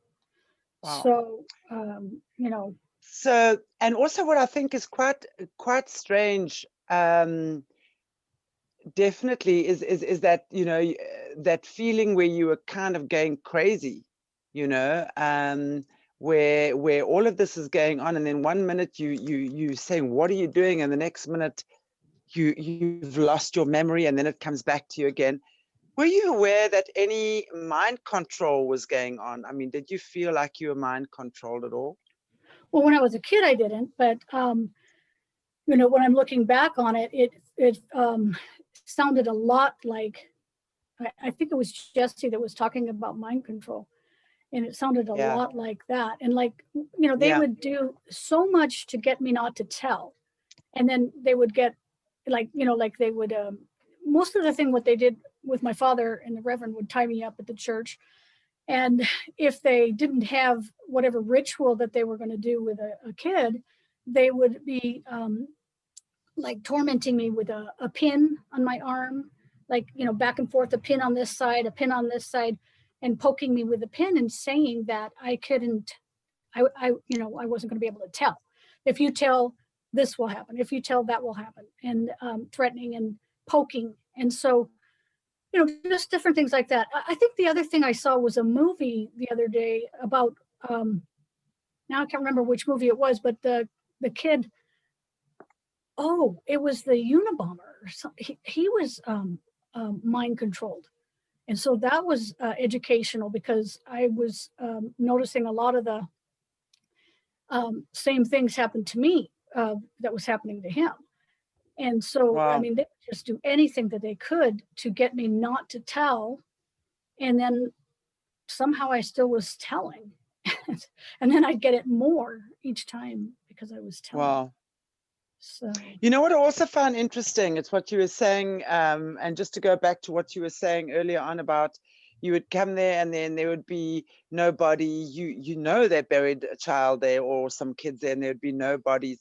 If we go back to also what Jessie was saying in some of her testimonies, especially the one incident that really springs to mind for me was when her training partner was supposedly killed and the house burned down. yeah. And the next morning you walk outside and it's like nothing was there. The house is gone. Suddenly the neighbor's lawn is bigger, but it's like nothing has occurred and no one is talking about it. No one is saying a word. There's no evidence whatsoever that these nefarious activities have actually been happening there. Yeah. So it kind of fits in, doesn't it? With what the lengths that they saying. Yes. the lengths that they went with Jessie to gaslight her. But yes. I felt like she was such a smart little kid that she was onto them from an early age, just like knowing that they were doing this stuff. But she didn't know that they didn't kill the little boy. And so yes, really but sad. she was not mind controlled. That's the thing. She's made it very clear that in her position, she was not mind controlled. She needed to have her wits about her all the time. So I think she would probably have been one of the very, very few kids in the system that probably wasn't mind controlled, from what I'm understanding. Yeah. So they would use, and just from what I've heard as well, how they mind control the kids, and literally using pain. I know, like sticking needles under the fingernails and horrible things like that to sort of just get them to not even think about the things that they should really be thinking about, you know. Yeah. So I find that very interesting. I'm sure there must have been some form of a system that was used with you as well. Well, it wasn't like organized or anything like that. It was like, Yeah. you know, kind of like, you know, down the generations or something. Something happened way back and they're just kind of copying what they remember or something. I don't, Yeah. but you know, they just were randomly like every day thinking, what can we do ingenious to torture Cindy, you know? It's like, But I think, you know, if you're talking about the reverend being involved, the pastor, or whatever he was, I'm pretty sure if he was in the church and he was doing those kind of things, then he would have had some kind of a system going. I think your that's mum, true. from what I'm hearing, your mum was really just doing it from a generational perspective, you know, being having her parents and her grandparents doing this. So she just carried on from what she had learned. But it sounds to me from what you're telling me that your dad had a more organized structure, and especially if he was in the military. I mean, he would have definitely, I mean, there's lots of things that I've heard that happen in the military where mind control takes place, you know, even with prisoners, that sort of thing. So for me, it seems like that would have happened definitely with the reverend or the pastor, whatever you call Well, they him. were both in the military before, so yeah. Ah, And makes I sense. see what you're saying, that the Reverend would have had more training than my father would have. But my Mhm. father, his parents were doing that kind of thing in a Catholic church. And so Well, makes sense. Isn't that where, isn't the Catholic Church is really where all of the, it's the seat of Satan, basically. I think I've heard someone refer to it as. yeah, that's You crazy. know, where again, if you look at Jessie, and not just Jessie, I mean, I'll refer to Jessie a lot because that's really the main source of intel and information that we have, where so many of the rituals, so many of the sacrifices, all of this stuff was happening in the Catholic Church, underneath the Catholic Church, in the graveyards. You know, all of that stuff was happening in the Catholic Church. So it seems to me the Catholic Church already has a system of its own going, where a lot of their priests and things would already be involved. They would already be within the system. They would already be doing a lot of these things to people and to the kids and what have you. So it makes sense to me that especially, hello military, hello Catholic Church. So already that would have been some form of a system where mind control, and I mean, if they were already tying you up and sticking you with needles and making you feel like you're going crazy, there's already a system. Your mum didn't do that though, did she? She was really kind of on a more personal level. It felt to me your mum was doing it more personally. It was more just her own wounded upbringing, if you want to call it that, her own craziness that she experienced when she was a child and that she was just carrying through, you know. Yeah, Your dad definitely. would have, Yeah, your dad seems to me like he had more of a system and a structure going there, especially with the church. right. And being in the military, what my father used to say was that they would do some kind of, I don't know what they would call it, but name, rank, and serial number. And if you got kidnapped by the enemy or something, you would be trained to only say your name, rank, and serial number, and that would be it. And so they would somehow train them to do that. And to me, that kind of training means that they're going to have to torture the person to not give out information. So they have to practice that. And so if they did practice that, because he did talk about that, but he didn't say it as if it was him. He was saying this is what they did do in the military. But, you know, if they did do that to him, then, you know, he would just Well, want to do he it did back it to to you, somebody. didn't he? And the Yeah. rest, and also to your brothers and stuff. From, I mean, really, I don't, to make your brothers dig up graves and bury right. kids, Right. Yeah. was bad enough. You know, Yeah. whether your brothers were actually killing or not, he was involving them, and I've no doubt that they would have had some kind of threat as well, Well, not to not tell. what they used to do to threaten is if you don't do this, we're going to kill your sister, you know, and, you know. But that's so, exactly what they were doing to Jessie, them as well, you know. It was never her life that they were threatening, or sometimes they were. I mean, her proctor obviously would have loved to have killed her, but it was never her life. And that's why I think we even mentioned in one of the previous talks with her. So she, as this little girl, became the protector of her parents and the rest of her siblings, because she had seen so many horrendous deaths and so much horrific things going on around her. She knew this was no idle threat. You shut your mouth, you watched, because if you looked away, or if you cried, or if you showed any emotion, or if you tried to intervene while they were doing their horrible things to any child or any we call them hobos, homeless people, off the street or something like that, whoever they were doing it to, your family was going to pay the price. right. And also the kids that they brought in with my father, my mother was doing it too, but they would say, we're going to get another child and, you know, and kill them if you don't stop telling, or if you don't cooperate, you know, that kind of thing. And so when I was 12, I don't know if I said this before, but I was interested in boys, or the boys were interested in me. Something was happening and my father was getting very upset. And so that the year when I was 12 was the worst year, because he was like going crazy because I was getting older and interested in something other than him. Wow. He wanted me, him for my, whatever, me for him. Yeah, absolutely. Wow. And isn't that also when you said, I think previously, when your mum made him resign from the military, so he didn't have that outlet anymore? All of his wrath basically was focused on you and your sister or your siblings. Yeah. So there was no other outlet for him.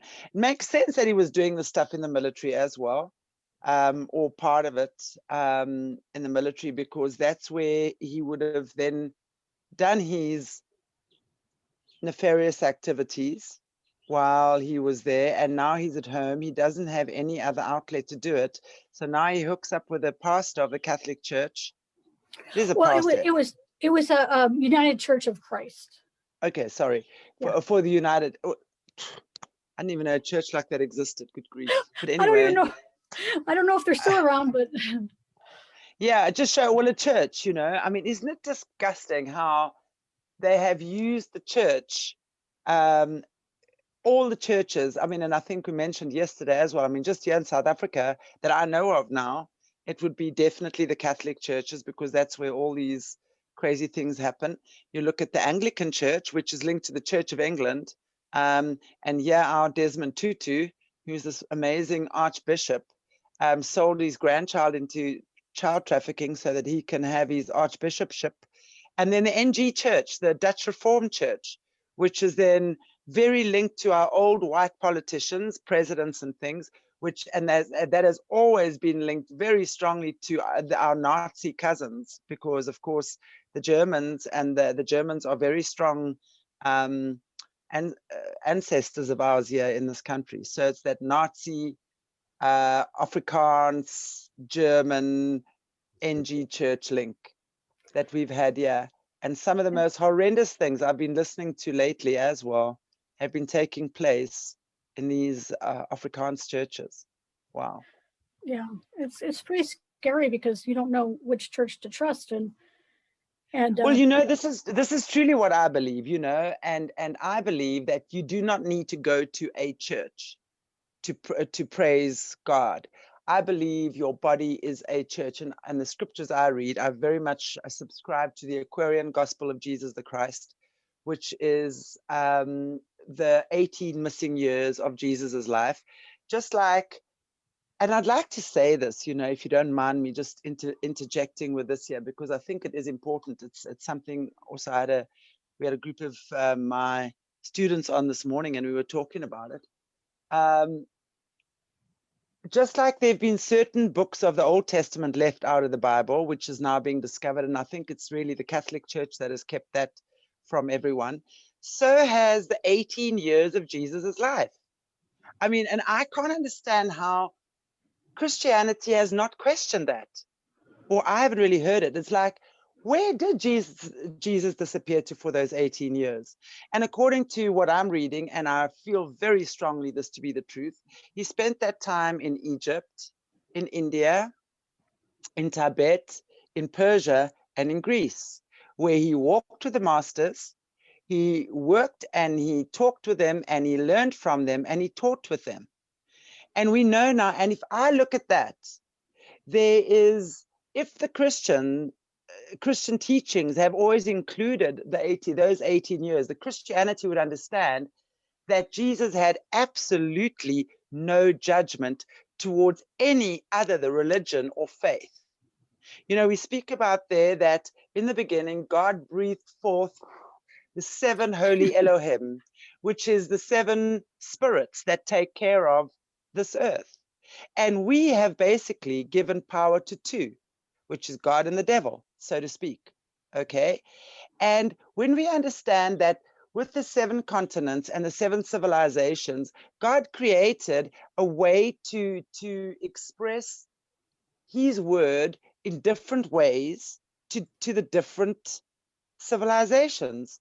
And each way that God actually expressed his word is pure and right. So it has nothing to do with the word of God, but rather man that has corrupted the word of God. So when we understand that we do not need churches, we do not need, in fact, Jesus abhorred all this fancy paraphernalia. I mean, if you look at the Catholic Church, I mean, how much money do these guys just spend on one outfit to look the part? Exactly. You don't need that, right? Yeah. So when, and Jesus speaks over and over and over again, we do not need that. You do not need that. All you have to do is, your body is your church. So when you connect with the divine in your heart and in your body, what you really need to do is let go of the your carnal desires. That is exactly the thing that keeps man trapped, is the money, the power, the greed, the sex. And every one of these teachings have had their sacred symbols and their sacred teachings. Yet you look at so much of Christianity that judges that says anything to do, for example, with the Eastern teachings is evil. That is such rubbish. In the same way that they have made a mockery of the churches and Christianity, so have they made a mockery of every other faith or religion as well. I don't even like the word religion because it kind of, in my opinion, puts one in a box. So when we look at, for example, Eastern teachings, and you look at Satanism, they will use a lot of those symbols, like the eye of Horus, or you know, the all-seeing eye. I mean, that is your third eye. That is your pineal gland that enables you to see. But now they've turned it into something so disgusting and evil, and most of Christianity doesn't actually understand that. So just like they've done that with Christianity, they've done that with every other faith and religion as well.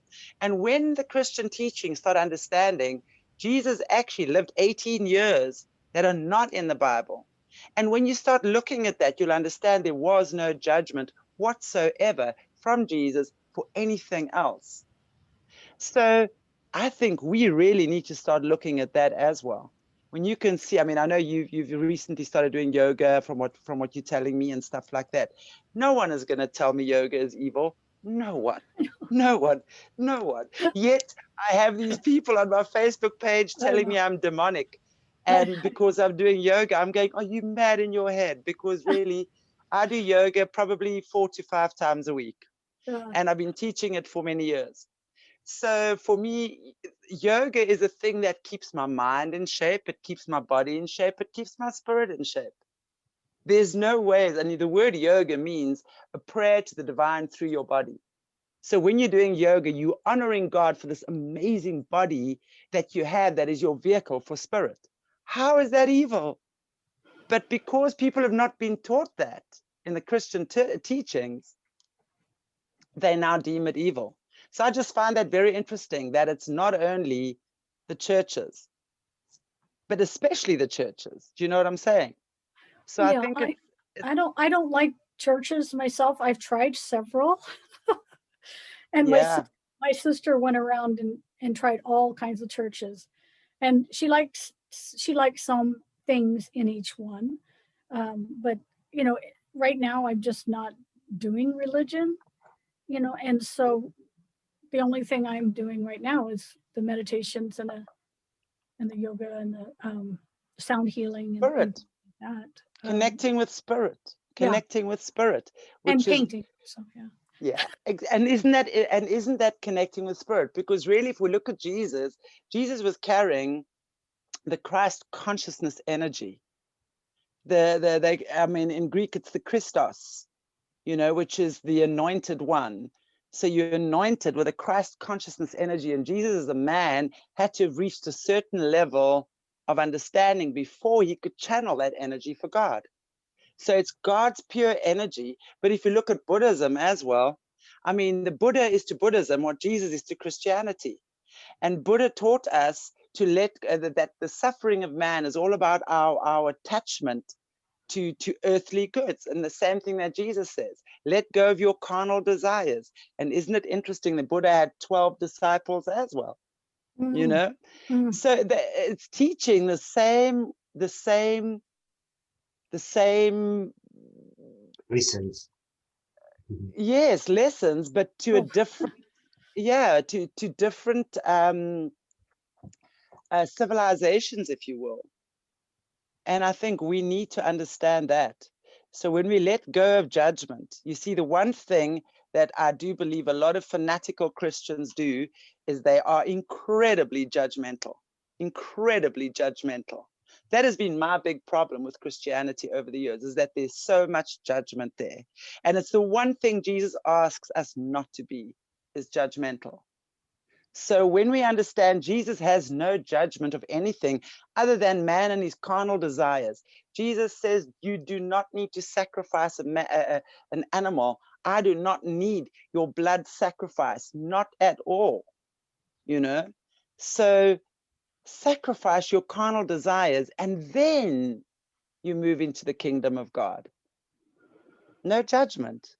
And I think that more and more people understand that over time, that Jesus had no judgment. And then and more of the Christ consciousness, totally rather than you know, what yes. comes out today. And like you're saying, part of the thing that was bothering me about speaking was a lot of people were saying nasty things on other channels about people, and they were saying she's evil, and so I was afraid Don't be afraid. you know, because people and their judgments, you know, so it's no scary. I've been called, what have I been called? A ninth circle satanic child sacrificer. Yes, I've been called that. I've been called a low level occultist. I'm thinking, dude, that's the biggest insult. If I'm going to be a cultist, I'm going to be a high level one. So at least call me a high level one, you know. No, terrible things. I mean, people say the most awful things on these shows, but you know, at the end of the day, really, it's their own stuff. It's their own projection, it's their own fears. And quite frankly, whatever nasty thing someone wants to say, I have this to say to you. Stand in the mirror and say it to the reflection in the mirror, because that's the person you're actually saying your horrible things to. The person that you're looking at in the mirror is the person you're actually speaking to. You know, it's like, hello. But anyway, okay, so I've gotten a little bit off the topic, or maybe not really. But I had heard a woman talking on a video. She was just doing art, and she said that she was in the middle of the night getting texts from people, and that they didn't like her laugh, they didn't like her way she was painting, she wasn't skilled, and she said they were just sending one word at a time in a whole paragraph in a text, and beeping every couple of seconds all night long. And she said, if you're going to say something nasty about me, say it in the daytime so I can get some sleep. And it's so interesting. So many of them will hide behind a false name or a different name, and not even a profile picture of themselves. So it's really keyboard cowards, you know, they've got nothing better to do than say nasty things. And quite frankly, as I say, go, you know, whoever's saying nasty things, stand in front of the mirror and say to that reflection looking back at you, because that's actually the person you are speaking to. You know, your projection is your projection, and it actually has nothing to do with us. It takes a lot of courage to be sitting up here and to be sharing a story like this. It takes a lot of courage to sit here and create a channel where we create a platform for people to do and express stuff like this. And of course, yeah, I've been insulted and told many things, but I don't really care, you know. It's just like, Well, and some whatever. of them are paid. You know, I heard that they're paying people to say nasty things. You know, so I mean, doesn't it show you what the world is about? I mean, who pays someone to say nasty things? Who would do that? I mean, who does that? Anyway, what kind that's of a job story would for that another. be? Yeah. Yeah, I'm just happy it's not me. I'm really, Yeah. I'll rather say nice things. I'll rather give people hope. I'll rather build someone up, because that's a lot more fulfilling for my soul to do that. Yeah. So really, guys, for those of you little trolls, I think that's what we call them, have your fun. It's no problem. It's like ding, ding, ding, bounces off. And you Anyway. could delete them, I suppose. Yeah, now sometimes I must say there have been a couple that I have definitely. I mean, I said to Morna, where do you find block? What was it? Block, block, block. Definitely, I'm discovering how to block. Don't need that negativity in my life. Exactly. No, man, we don't need that. I mean, I don't mind. Give me some constructive criticism. Anyway, we've definitely got it off the point, but I think not totally. I think it's part of that. So what we were really saying was like what is happening, you know, obviously what's been going on inside the churches. And, you know, what I found interesting as well, you mentioned, I think off air yesterday, was that your father then became a reborn Christian. And he then started going all over preaching and saving souls. Yeah, that was rough. One of the things when he came back, he was gone for 20 years, but one of the things that he came back like a couple of years before he died in 2012. And we found out after the reason why he was out of the country was because he was afraid that we were going to tell on him, you know, report him. And so he stayed out of the country. So that was one reason why he was gone. But the other was, I don't know if he was really doing what he said he was doing, because I don't know how you can go from killing people to, you know, being a minister that prays and, you know, and saves people. I think that's dodgy. I'm sorry, that's just dodgy. So, but I was concerned. I was concerned for the people wherever he went, you know. Well, exactly. Especially when, I mean, if you're looking at the Reverend he was hanging out with and the shenanigans they were getting up to. I mean, hello. Yeah. And as far as I know, as far as I remember, you said he was in Africa too, in Zimbabwe. Yeah, he was in Zimbabwe, and I didn't until after he died. He had a box of pictures somehow he had in my sister's garage, and we never even opened them. And then after he died a few years, we opened them, and there were all these pictures of him with people, with his arm around people, or people, you know, with their arm around him and his wife. Because my mother and he got divorced when I was 16, and so he got remarried, and this woman went around the world with him. And she was a singer, so she sang and he preached. And so, but there was all these pictures, and one of them, you know, some of them were from Zimbabwe. And so he had his arm around all these people. And my father was so prejudiced that when we lived in Mississippi, he was actually in the KKK. And he actually took my sister one time on a raid. She told me when we were older. And then when I was 6, I lived in Mississippi, and he took me on a raid with his friends, with the Sheets. And so, and they, in this particular time, they pulled a little boy out of a house, and they were all these men in cars, and they all had sheets on. A black boy, a little black boy? Little black boy. And they pulled him out of his house, and all these people started coming out of the house trying to protect him and get these people that, you know, that were in the sheets to go away, but they just tied him up in the porch and set him on fire and then took off. And so he was so prejudiced. In Mississippi also, there was a bus of children from the Baptist church, and they were all Black looking out the window, and they had gone off the road into a ditch. And I was saying, stop and save them. Again, I was 6.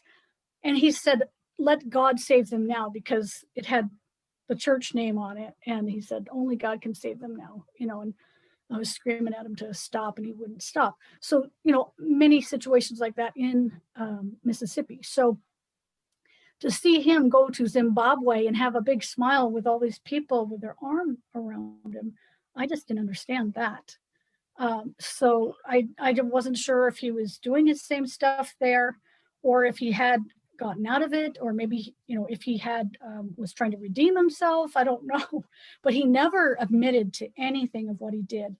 And when he was gone all those years, like I said, in 44 different countries, so Canada, South America, all over Europe, and in some Czechoslovakia or whatever it is now, and Slovenia. I can't remember all the different places that he went. And in Rome, he was in Rome, right outside of the Vatican and the Colosseum. And he actually was in the movie, The Godfather. My father was. And so he was in Rome at the time, and he was an extra. And he was had the camera. So he was he wasn't the photographer of the wedding, but he was in a wedding scene, and he was like taking a picture. He just went all over the place and was everywhere. So Wow. Who knows what he was doing, when he was there. Gosh, let's not even go there. Let's go there. Hey, okay. Cindy, what I wanted to ask you, and I know I've kind of like just jumped the gun a little bit with our questioning here, and I like to keep it in sort of a little bit of a structure so that it flows. You mentioned earlier on that your parents got divorced. So can you tell me how that happened? When did they get divorced? Why did they get divorced? What happened pretty much after that then? So we were in Lompoc. Vandenberg Village is a little town area, small area outside of Lompoc, outside of Vandenberg Air Force Base in California. And so my mother, since my father, retired, he was selling insurance, life insurance, and he couldn't sell, so he wasn't making any money. And so my mother was the only one making money and prostituting herself and us. And so he was mad because she wouldn't stop prostituting, but then she was the only one making money. So was he aware that you girls were being prostituted as well?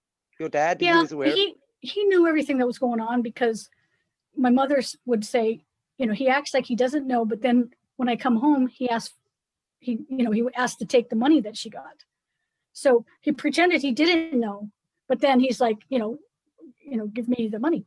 So back and forth, all the fighting. I mean, that's all they did was fight. They were rageaholics. And so, they just loved to fight. And so there was a hotel in the little, what's that? Sorry, was there, you talk about a rageaholic, was there alcoholism in your house? Were they drinking? So No. Was this all done in a sober state? My mother's parents were alcoholics. And so she drank until I was 2. And I remember all of the stuff that happened when I was 2, her being drunk, her stumbling around, just, beating everybody when she was drunk or whatever. And then she never drank again. And so my father never drank, and they never smoked. They didn't swear. My mother might swear, a little tiny bit, but they didn't swear. They didn't burp. They didn't do any bodily functions, So everything was very proper, real proper cover life. Wow. Very proper. And my father always wore dress pants with a belt and a shirt and shoes and socks. He never wore jeans or anything like that. You know, he, at the beach, you know, he's got his shoes on, you know, his dress pants. And so, I mean, he did take his shoes and socks off eventually, but, you know, still the dress pants and the belt wherever he went. And if I can remember what I was saying, they were getting a divorce because of all the prostitution, yet, you know, he knew what she was doing. So, but like I came home one time because the motel was right down the street. And so I would walk home or run home or try to get out of whatever she wanted me to do. And so I left one time and ran home. And so my father knew what was happening. He said, "Why did you leave with your mother? And you come home by yourself?" And, you know, all this whole drama. And then she finally came home later. And so, you know, I told him where I was. And when he came home, you know, it was so weird living with crazy people, but they, you know, when you think that they're going to fight, I see him consoling her and she's crying on his shoulder, you know.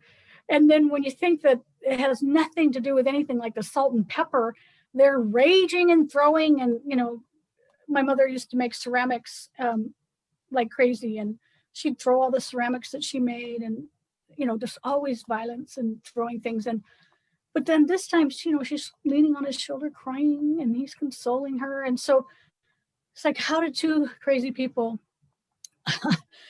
you know, meet up? And you know, this, and that was how they were always doing. It's like the most horrendous crime. Like I tell my father that she's killing people, and he's hugging and consoling her. So, and just would never, he didn't know how to make it stop, but they had each other.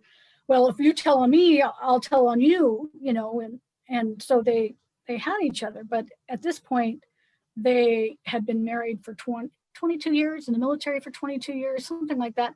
And so, you know, they had it. And so my mother left when I was 12 and took my sister and my younger sister and myself from California to Virginia. And we lived with her mother, who was abusive and murdering people when she was young. And so we had quite an adventure on the train and at her house. But then we came back and they lived together for another 4 years. And then when I had gotten pregnant, and then at 15, and I left and out of the house when I was 16, my mother said there was only one child left and she could take care of that child. So that was my younger sister. So she moved out into Lompoc in a little tiny duplex, and then my father did too. And then they fixed up the house and sold it. And so so then my father, after that, ended up in San Jose trying to live with his relatives. They had moved from Boston. His brother had invented some kind of modem, and so he was very wealthy. You know, his parents had moved out, his sister had moved out, so he was trying to live with them. And then I got married and ended up in Northern California, so he ended up living with me. And so that was a nightmare. And so, you know, just, I just, again, going back to him going around the country or the world, he didn't change at that point, and he was a born again Christian at that point, and he was doing and saying horrible things. So anyway, where was your mom? What happened with your mom when they got divorced? Did she get remarried? Did she stop her killing sprees, or what was going on there?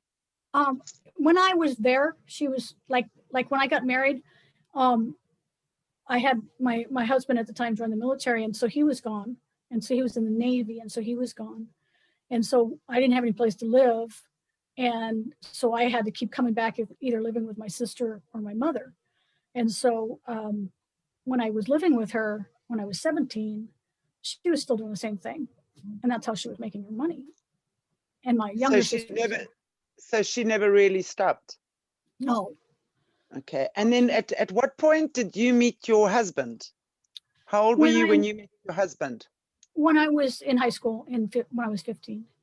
So did your husband have any idea what was going on, what your background was?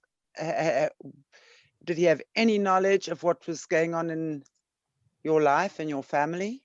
Well, he didn't know me very well, but once he got involved with the family, you know, he got a dose of it. But We weren't around them very much, but it's a whole long story, but I did see his mother at the church one time. So, his mother was involved with the church. So, But in a good way, when you say you saw his no, not on the Sunday thing too, she would go, but on these rituals that happened, she was there. So she was involved, and then you met him, and so he must have had some kind of a history. He was violent. He was violent. He would, whatever. It was bad. I was with him for 5 years, but he was gone a lot, and so, but just violent. I have a whole book on. So no killing or anything. Did you have any kids with him? The one when I got pregnant when I was 15, and my son now is 49, something like that. And he's a philosophy professor. So he did well for himself, even though I drug him around, not knowing, because I didn't have any skills as a person from my parents. And so it's like, I didn't know what to do in life. And so I just went to my sisters or my mother's, or, when he was back in town or whatever. And for quite a while, trying to figure out what to do. And then I just went from, after that, boyfriend to boyfriend. And, I was just kind of like wandering aimlessly, not knowing really where to go or what to do. And so little by little, I kind of got myself with a little bit more common sense, rather than to keep getting involved with violent men. And so, I think it's really understandable that you would have gotten involved with violent men, because it's history repeating itself. And until such time that we actually learn how to break the cycles and are given the tools with which to break those cycles, I've been a healer for 20 years. And I think one thing for sure is that one can see how these cycles repeat themselves. And until such time that someone can actually stand and face the cycles and consciously choose to change that and empower themselves, because that's really what it boils down to. It's about empowering yourself and understanding that you don't have to repeat these cycles, and you don't have to, because it's really law of attraction.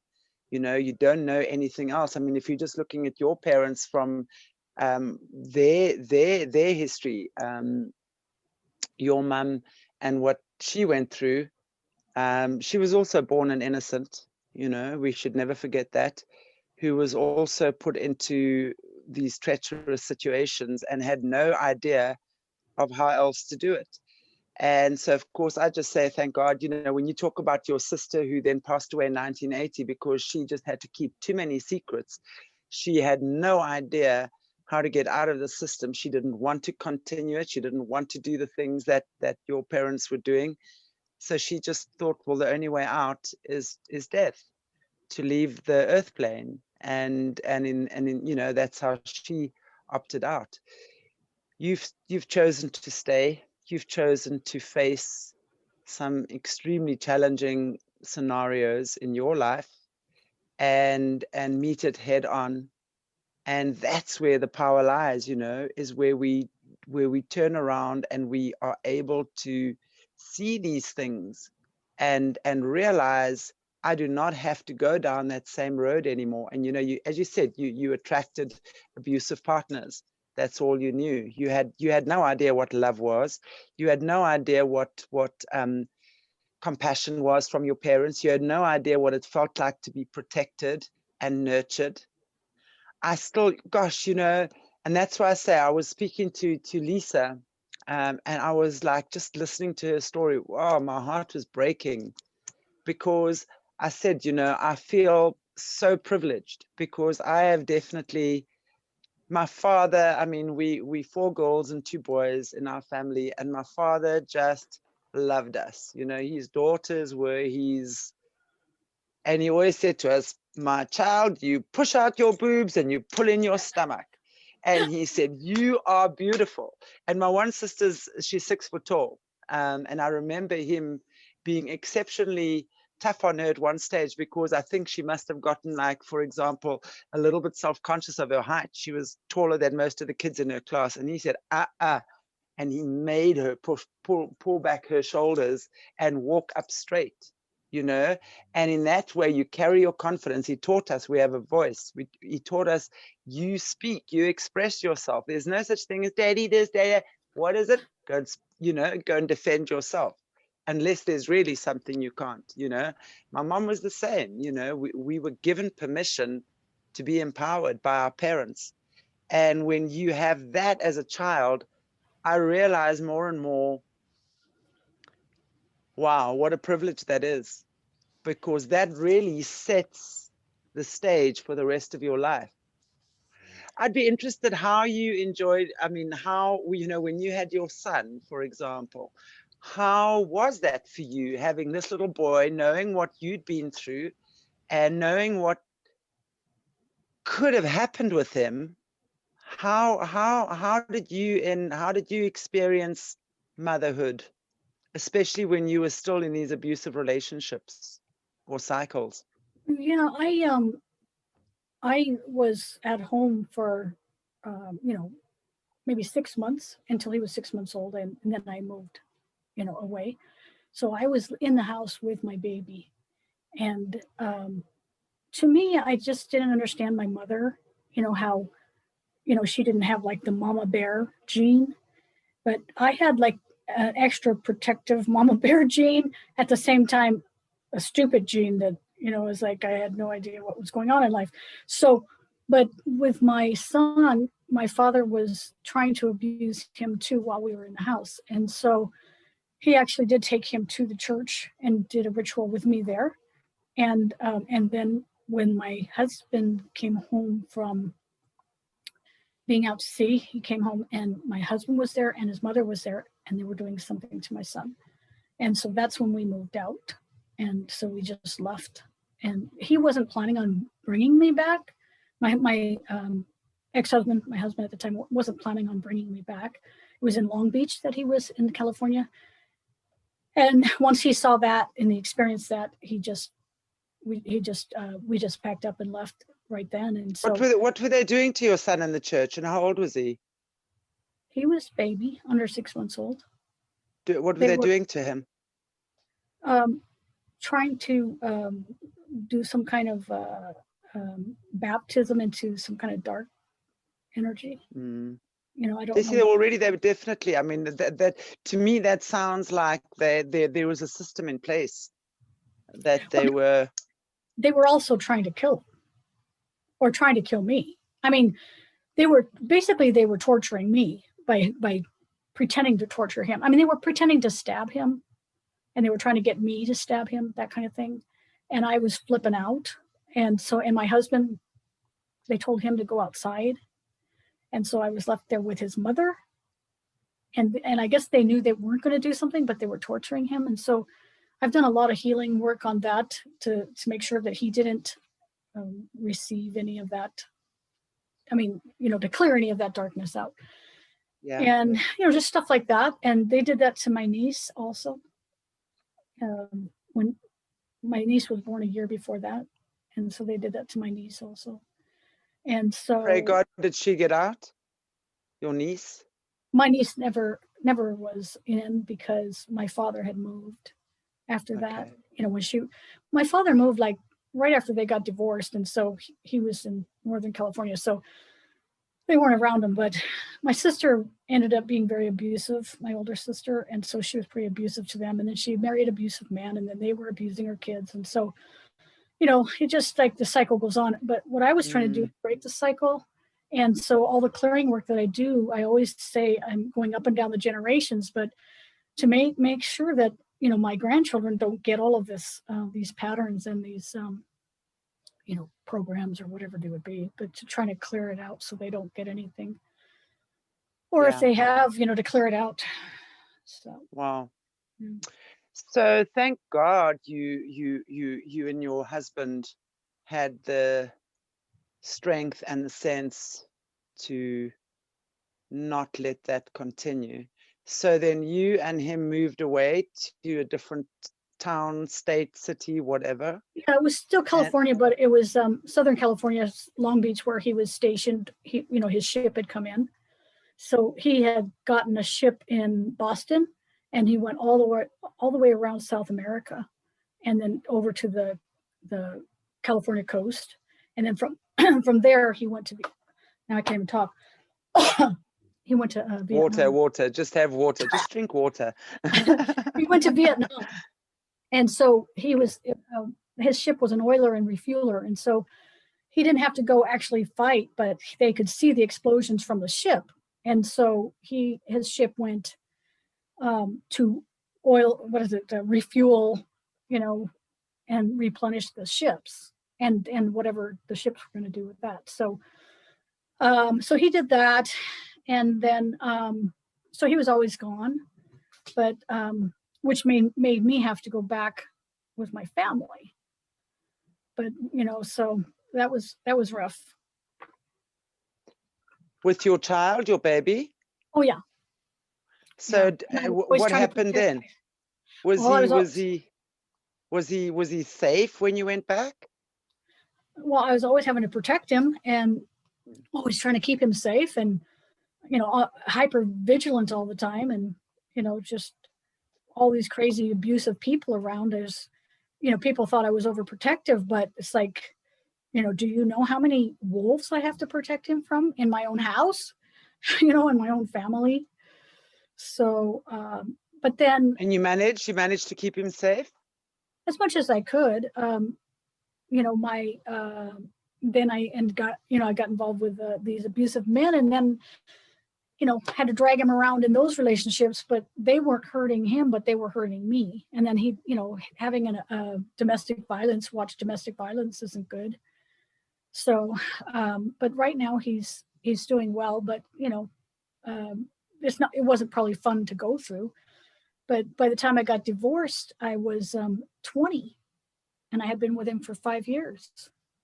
And so at that point, I still didn't even have much knowledge of how to do life. Mm-hmm. So, but anyway. Gosh. So you have more children now. How many kids do you have in total? I have 3. And so my, you know, my son was like, I think 14 when I got married again. Mm-hmm. And then I had 2 more kids with him. And then, and he was passive, an accountant, and he's passive. And I thought, oh, he would never hurt me. But that wasn't quite correct. And so I ended up having to divorce him. And was so then I have physically, was it physical violence or also this killing stuff? I'm just trying to get some kind of distinction here. He was passive aggressive, and gaslighting type passive aggressive. And then, as far as I know, he abused my kids. We had to go through court. Sexual abuse? That's what they said. And so we had to go through court. And so then when we went through court, it was all him turning it to be that I was crazy, because he kind of witnessed some of the stuff, because all the stuff started surfacing when I was around 35. And so he was there at that time. So it looked like I was crazy. And so, you know, crying and stuff coming up, and saying things that are horrible, you know, like, you know, I'm seeing a knife, you know, whatever. I don't know. It's like, so he used that all against me and said, I accuse everyone. And now I'm accusing him, but it wasn't me that was accusing him. It was my kids. And so we went through several, maybe a year and a half or something like that of court. And so it was, you know, their word against my kids' word against him. And so how old were your kids at this stage? I think around 7, 9, somewhere around there. But that was an ordeal. But it seems like everything I did was an ordeal. You know, it's like everything, you know, I think I'm going to go and have this quiet, calm life, and then it ends up an ordeal again. And so, and I have all these relationships written down, and that's why I have so many books. I got 8 books, because To me, it's interesting to see what happens to somebody after they go through this kind of trauma. You know, it's like, it's interesting to see for me, you know, to see what happens. So kind of track myself, you know, Yeah. over the years and what I, you know, got myself involved in. You know, it's like, oh boy, here's another abusive man. But right now I'm just by myself, trying to just heal myself. And supposedly that's, you know, codependency is what I was doing. And so Yeah. I'm really working on not being codependent. And so, you know, that's all I can do is kind of be by myself and heal. Yeah, that's the best way, it really is. And, you know, just to find your own power, find your own gifts, find your own God-given connection to God, to your source, to your giver of life. And I think that's probably one of the most liberating things that we can give ourselves, is that strength that we know that being alone is not a lonely place. Being alone is really all one, you know. So when we understand the power within us, we are all one, and that is complete. I just wanted to highlight something. You mentioned when you were 35, 30s round, then the stuff started coming out.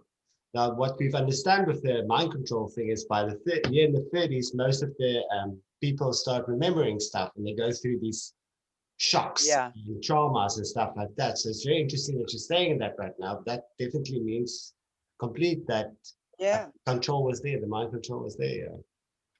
Yeah, definitely. And I think I heard that the other day, somebody say that. And and I was thinking that's really weird because that's the age that I was. It wasn't that I didn't remember. It was like I remembered, but that I didn't remember. If I talked about it, it was there, and then I wouldn't know why I was saying it. And then a flash would come up, or something would happen, and I would say, like I started therapy, and at that time, and I would tell my therapist things, and she said, were you ever sexually abused? And I said, I think I was. It's like I didn't even remember all of that stuff, but it's like, but part of me thought I was. And so, just like just getting things like that, and then all of a sudden, when I did a little bit of light hypnosis with her, everything started coming out. And then that's when I started writing everything down. And then of course my family said she put it into my head. She put all those stories in my head. And so that's why I was writing all this stuff. It's like, to convince myself, like, could I have made this stuff up? Why would I want to make this stuff up? Why would I want to torture myself my whole life trying to heal from something that wasn't true? And so I would read it over and over to see if it sounded like it could be true. And then people would tell me, why are you reading it over and over? Stop looking at it. It's like, well, I'm trying to see if it's true or not. And even now there's a part of me that feels like, I think it's true. What if it's not true? I don't know what happened to my head. But the more I convince myself, the more I get memories out, the more I write them down. And when I read them back, I was thinking, if it was somebody else and not myself, I would say this totally happened. You can't make that stuff up. And the policeman, when I was 12, he was saying things like, you can't make it up. You have no reference point. And so I was saying, yeah, I don't have any reference point. Where would I know any of this stuff? It's not like I researched, long time ago, I researched all this stuff to have it come up. But Exactly. And that's exactly, I mean, as Mornay was saying, I mean, I've been speaking to a few people as well, and it's come up a few times that at the age around 30, 35, that's when all your programming starts coming back, and that's when they've got to reprogram you, basically.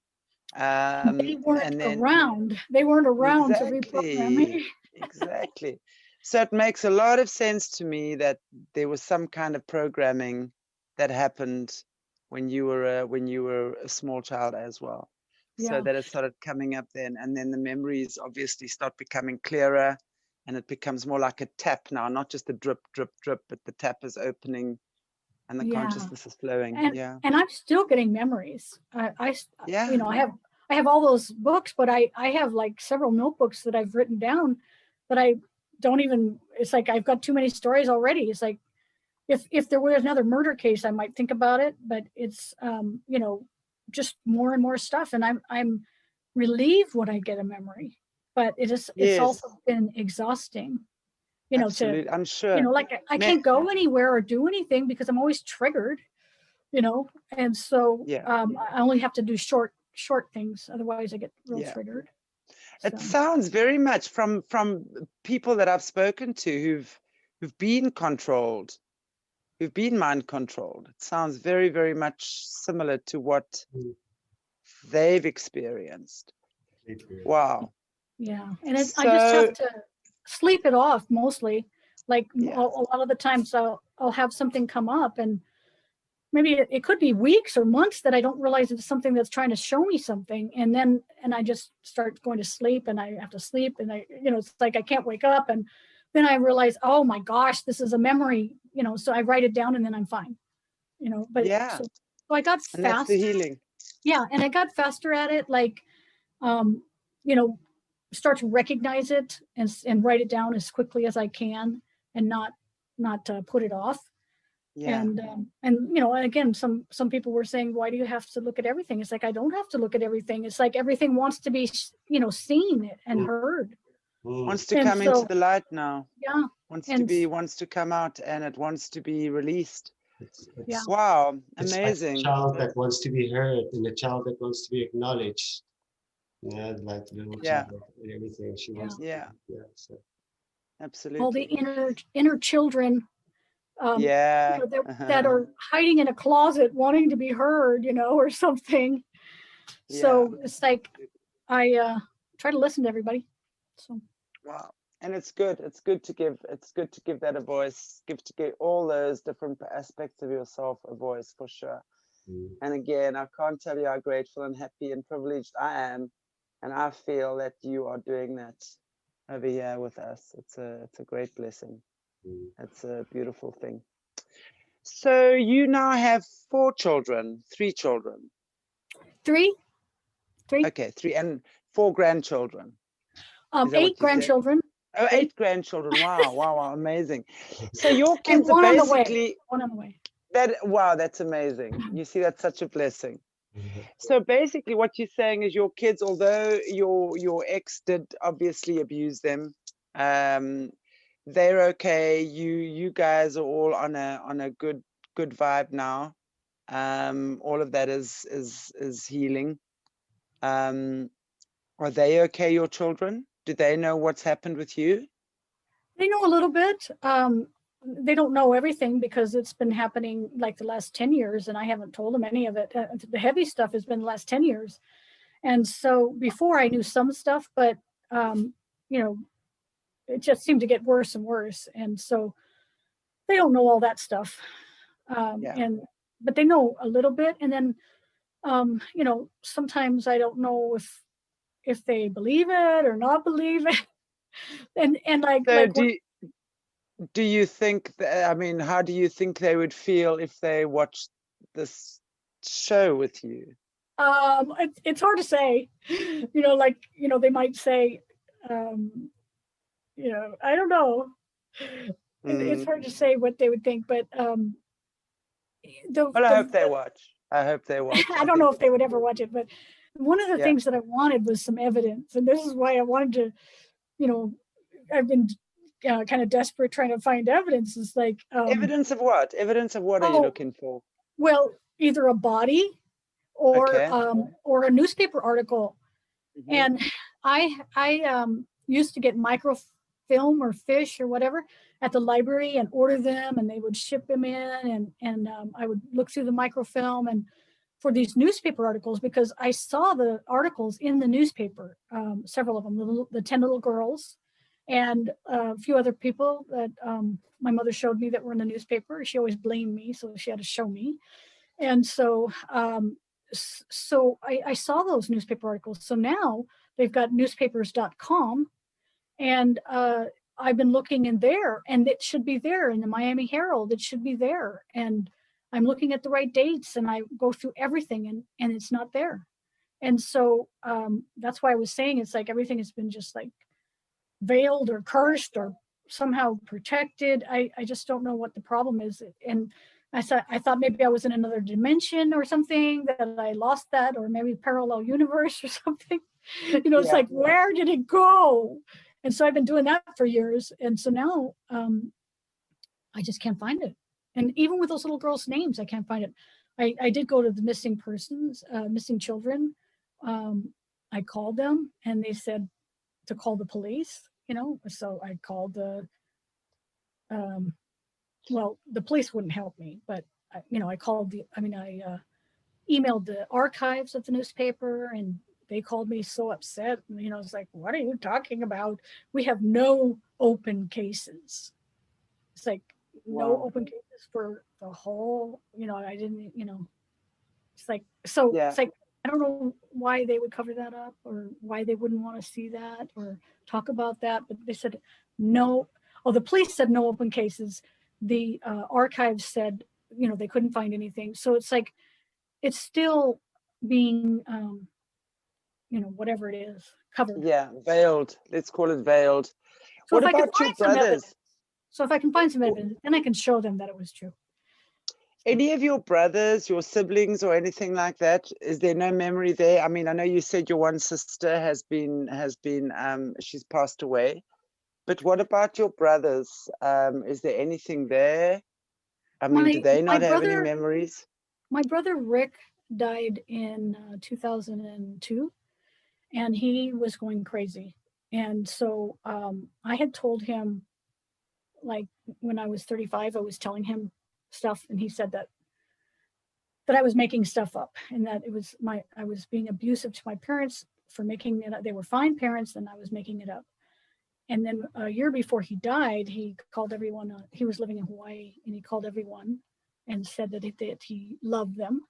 And then little by little that year, he was going crazy. His wife said that he was waking up in the middle of the night, you know, screaming and saying, there's blood on the sheets, there's blood on the sheets. And she said the only way she could calm him down was to change the sheets and say, no, there's no blood on the sheets. So whatever was happening, you know, he was 52, I think. So it was way past the 35, you know, mark of the programming breaking down. But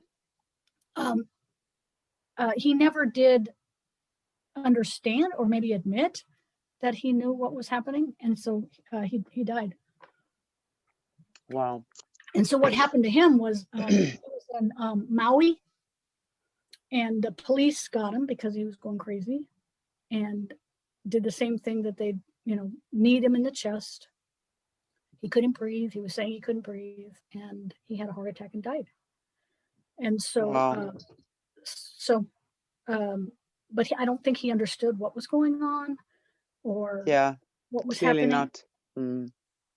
And then my brother Dave is still alive, but he says nothing happened.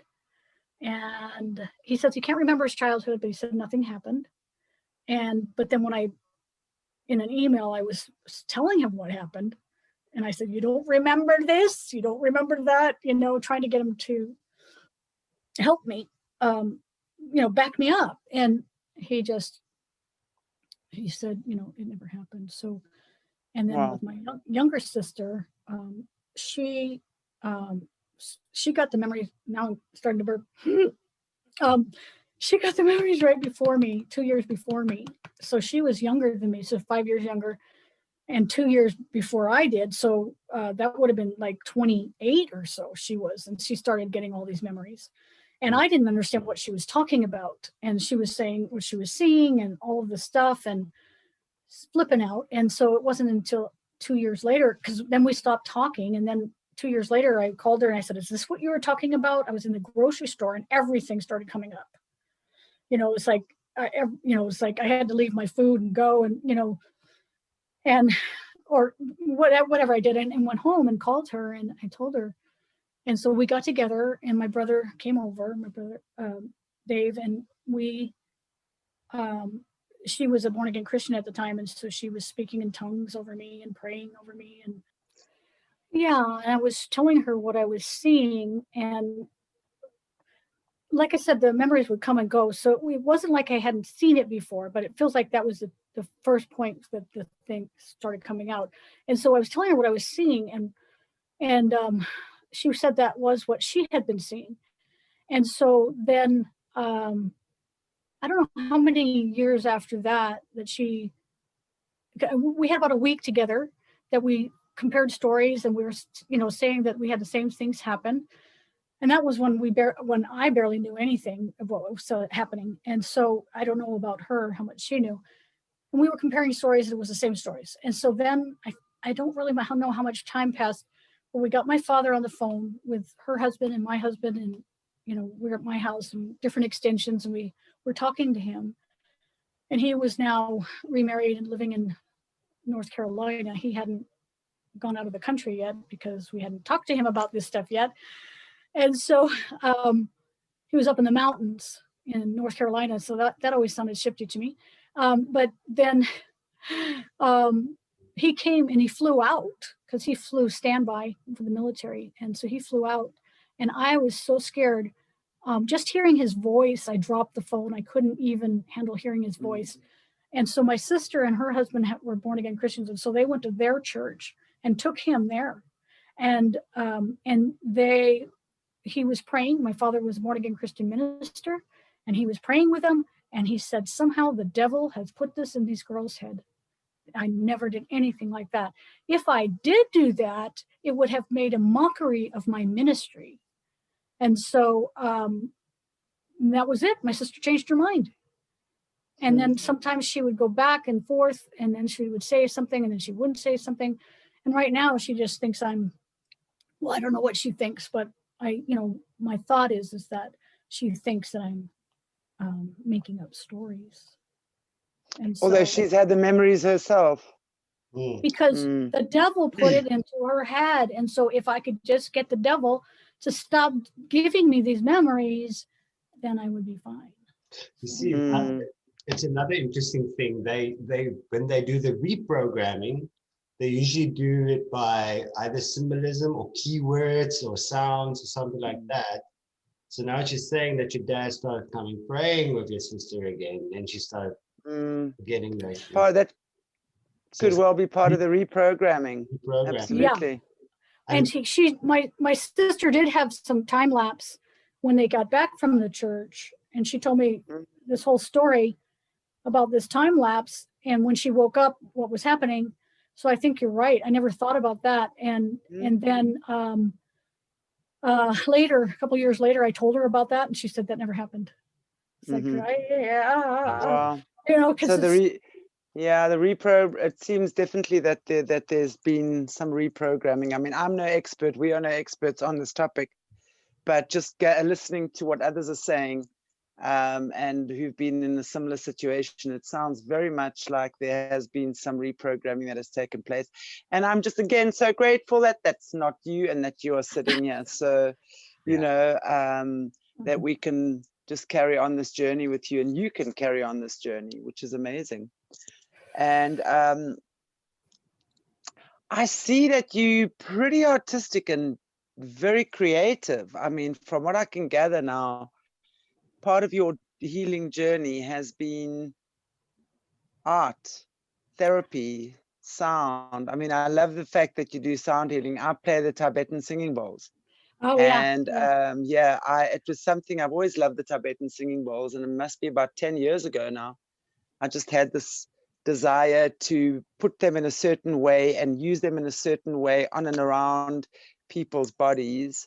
And it is such a powerful form of healing. Sound, any form of sound, because I do believe, we are created from sound. One of the frequencies is very strong sound. So, and music is known to be such a powerful healer as well.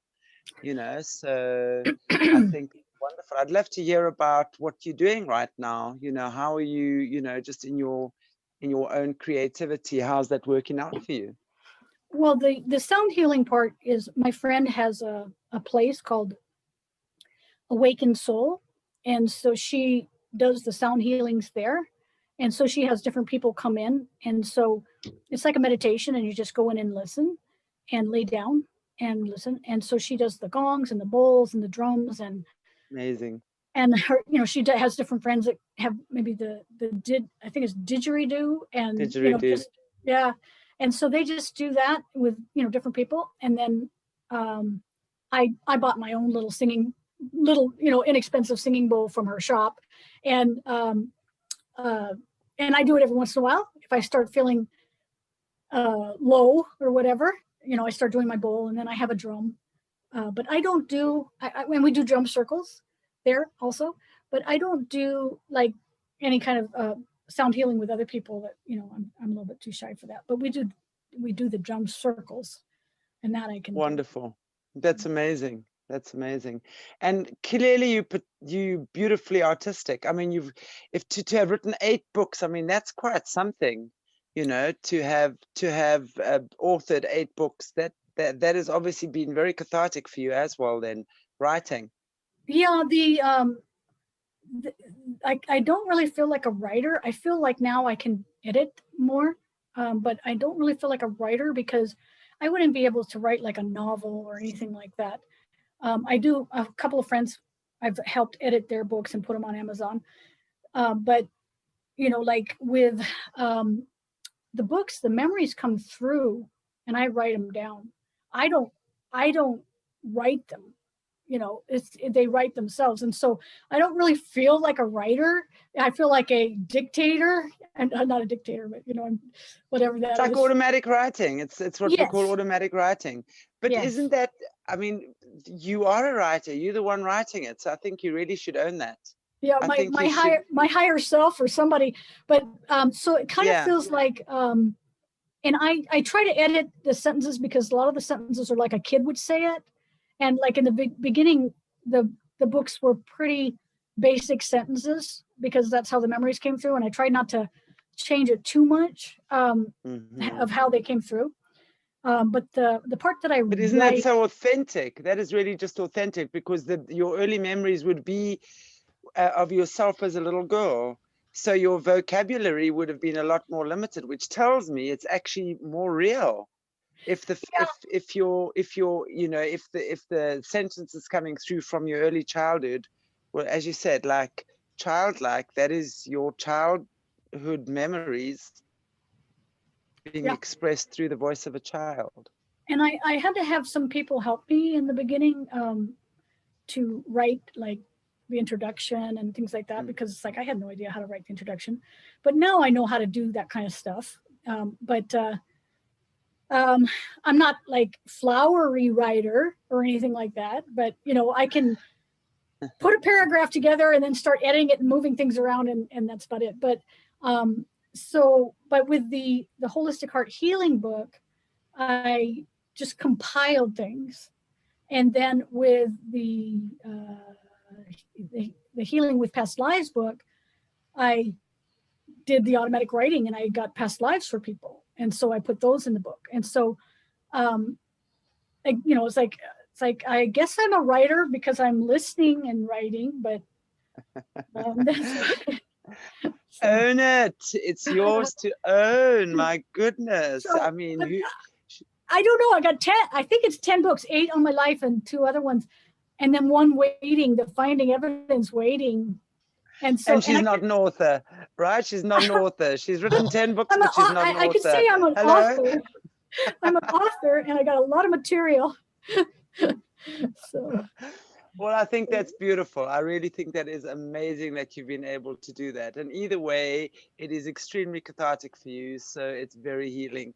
And what about your art? I mean, I know that picture above your head now is something you've created.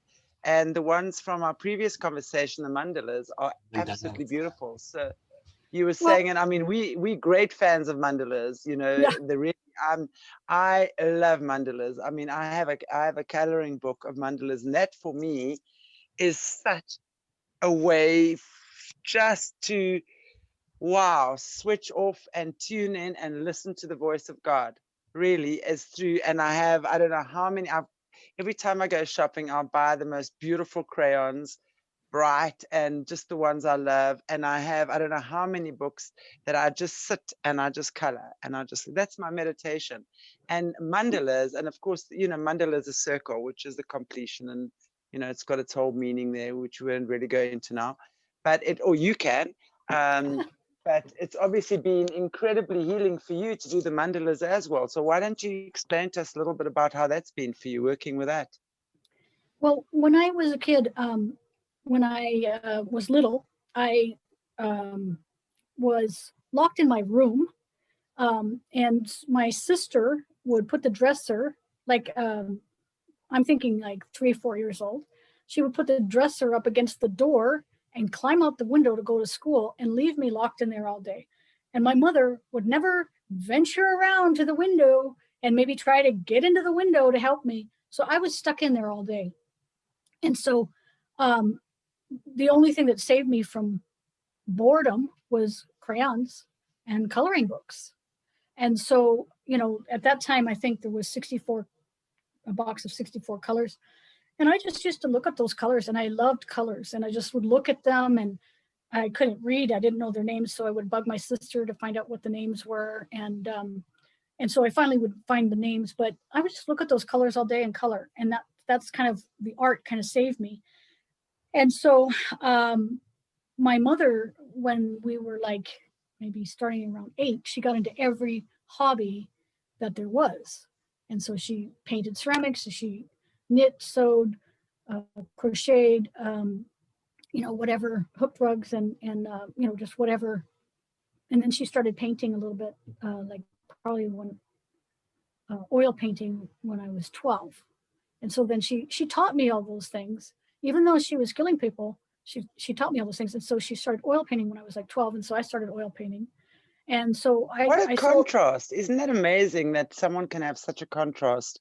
You know, there's that to me, sorry to interrupt you again. Yeah. But it really to me is just like the epitome of the light and the dark that exists within every human, isn't it? So, yeah. You know, that she, as I said before, you know, and she was an innocent herself at some point, you know, when she was born and when she came into this world, and she was also tortured and brutalized in horrendous ways. And art and creativity would no doubt have been a way for her as well to express her, be an outlet for her to express her creation, you know. And then, as you say, even though she had this horrendous dark side, she still had this and still showed you the gift of creativity and art and coloring and all of these beautiful things. Wow. Yeah. She taught me how to paint, and I sold a painting when I was 12, a little painting of some Siamese kitties batting a little flower. And so, you know, so I sold paintings over the years, but when I was going through all that stuff, I couldn't paint anymore. And I was too depressed to paint.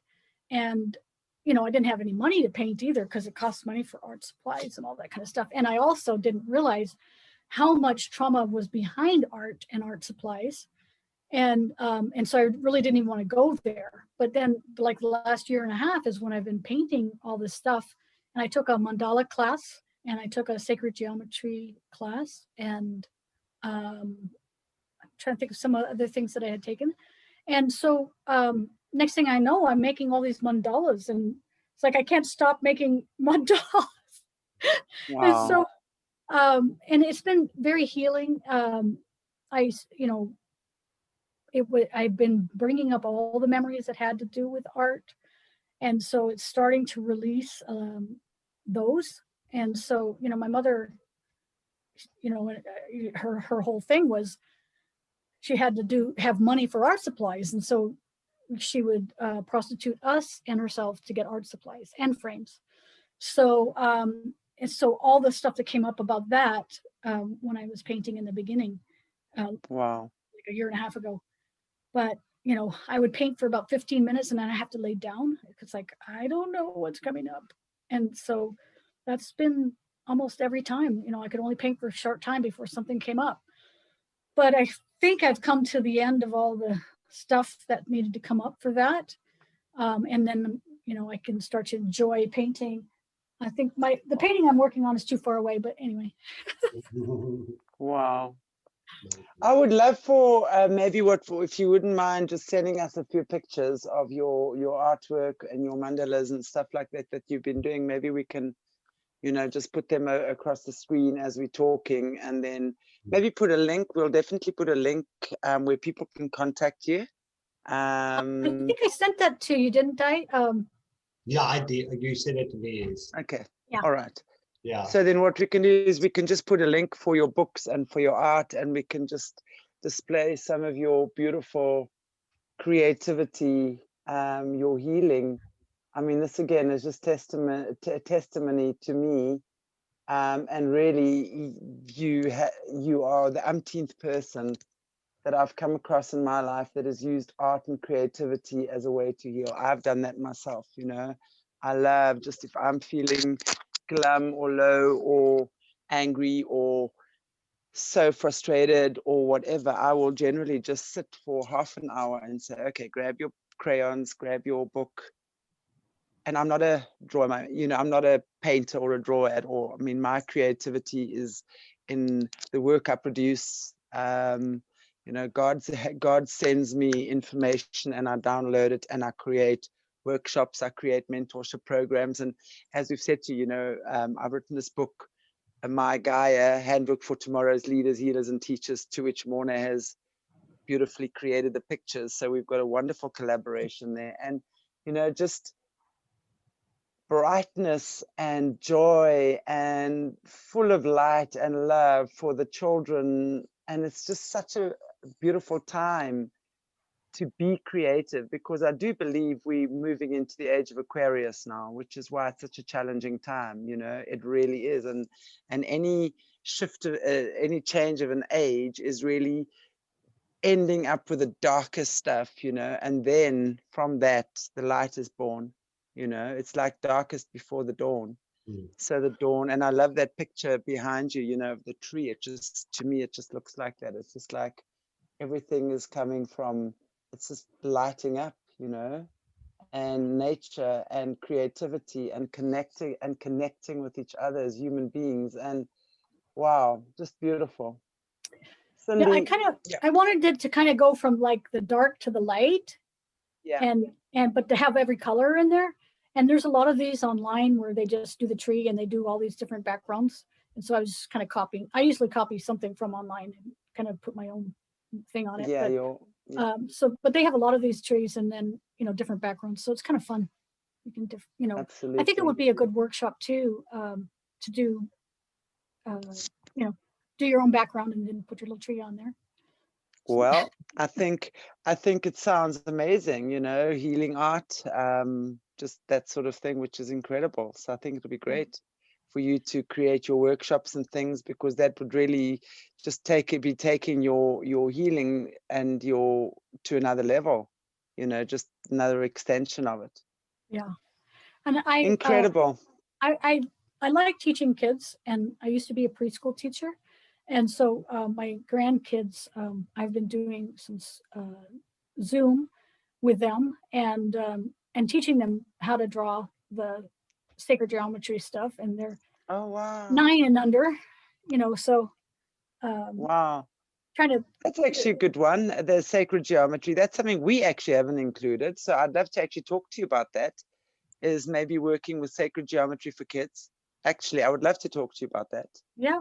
So maybe we can have a little chat at another occasion, and then talk about how we can bring that into what we're doing as well, and maybe do a collaboration there.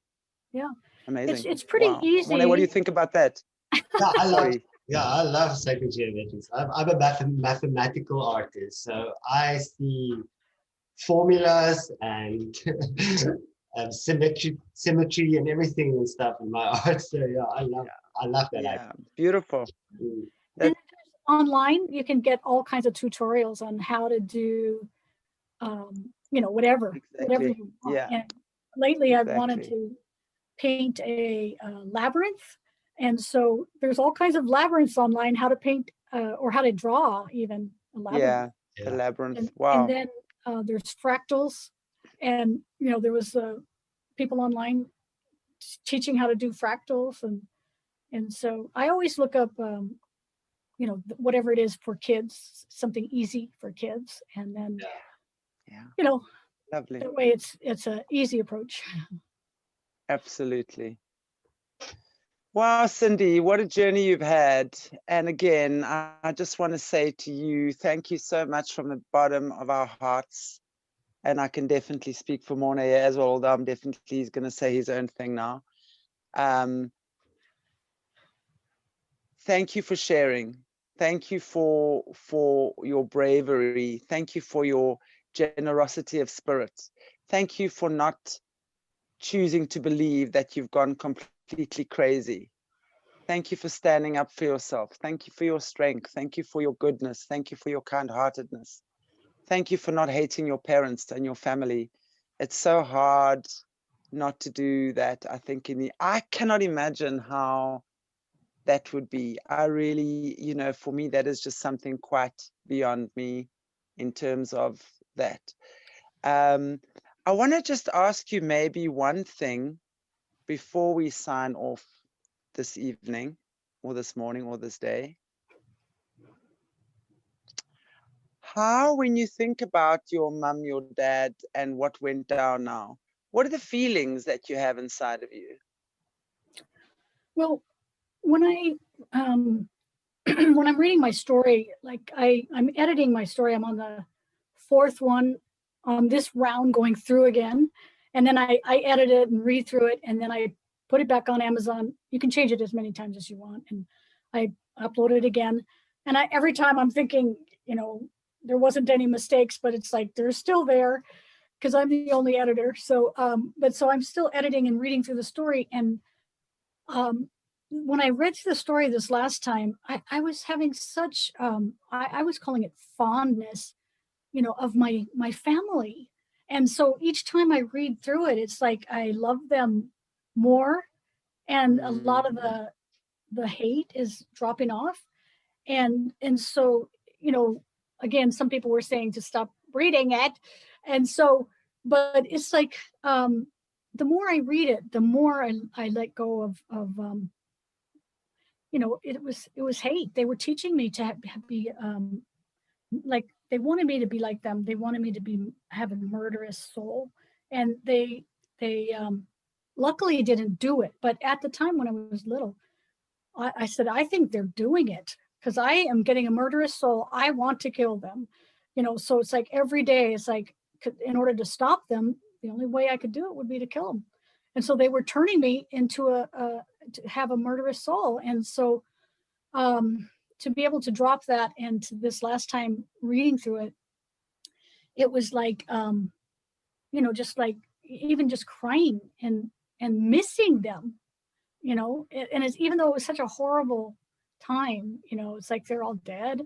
I mean, not everybody, but you know, most of them are dead. And it's like, I wasn't able to have any kind of fondness for my father until this last time reading through it. And you know, it's like, I don't know what happened, but somehow it's like the hate and, you know, the whatever it is dropping off.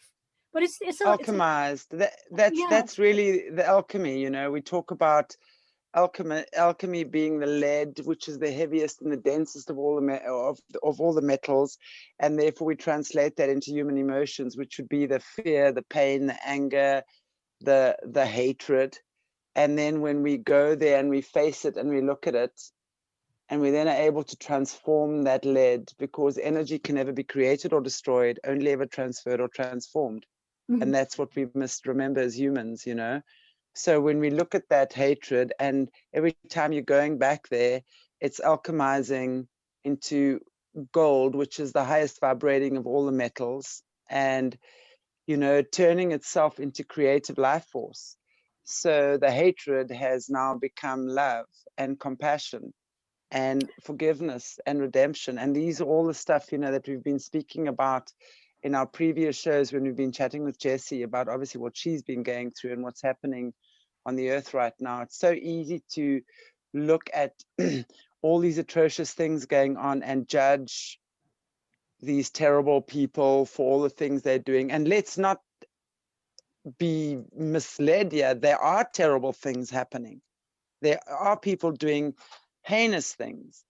But as I said, you know, when we like looking at your mum and your dad, let's just look at your parents, never mind anyone else in this equation. You know, they were both born innocents. They were both born pure of spirit. I don't believe any child is born evil. It is we are all born with the ability to choose between good or evil, you know, or light and dark, whatever you want to call it. But at that stage, you don't have much of a choice. At the age of 3, which is when most of these children, are, for example, are sent into the system, they don't even know how to think about. You look at a child, automatically it wants to pick up a rabbit and cuddle it. You look at a child, automatically it wants to play with another child. You look at a child, it sees a puppy or a kitten, it wants to go and embrace it and love it. You know, a child naturally has that. So it's the adults that split that in the child and take that innocence away and turn it into something very ugly, you know. And I think it is so wonderful that you have reached this point where you're feeling fondness and compassion. I'd like to know just one more thing. Sorry, I keep saying one more thing, one more thing, one more thing. Your mum, when did she pass away? I just want to cover that. 2005. How were you at her funeral? I mean, when she passed away, how was that for you? Had you already started getting memories and things back? Yeah, I didn't know all the stuff that I have gotten the last 10 years, but I knew pretty much a lot of the stuff. But she died. My brother took her in, and it was a nightmare for him and for her. And so the last day, I guess, she went to the hospital and died. My sister was able to visit her. I had already moved to Utah, and she was in California. But but she was not very nice. I was able to visit her a couple of times before I moved, and she just wasn't very nice. And so I didn't want to go back, but she never had any funeral. Nobody picked up her ashes. And so that was it.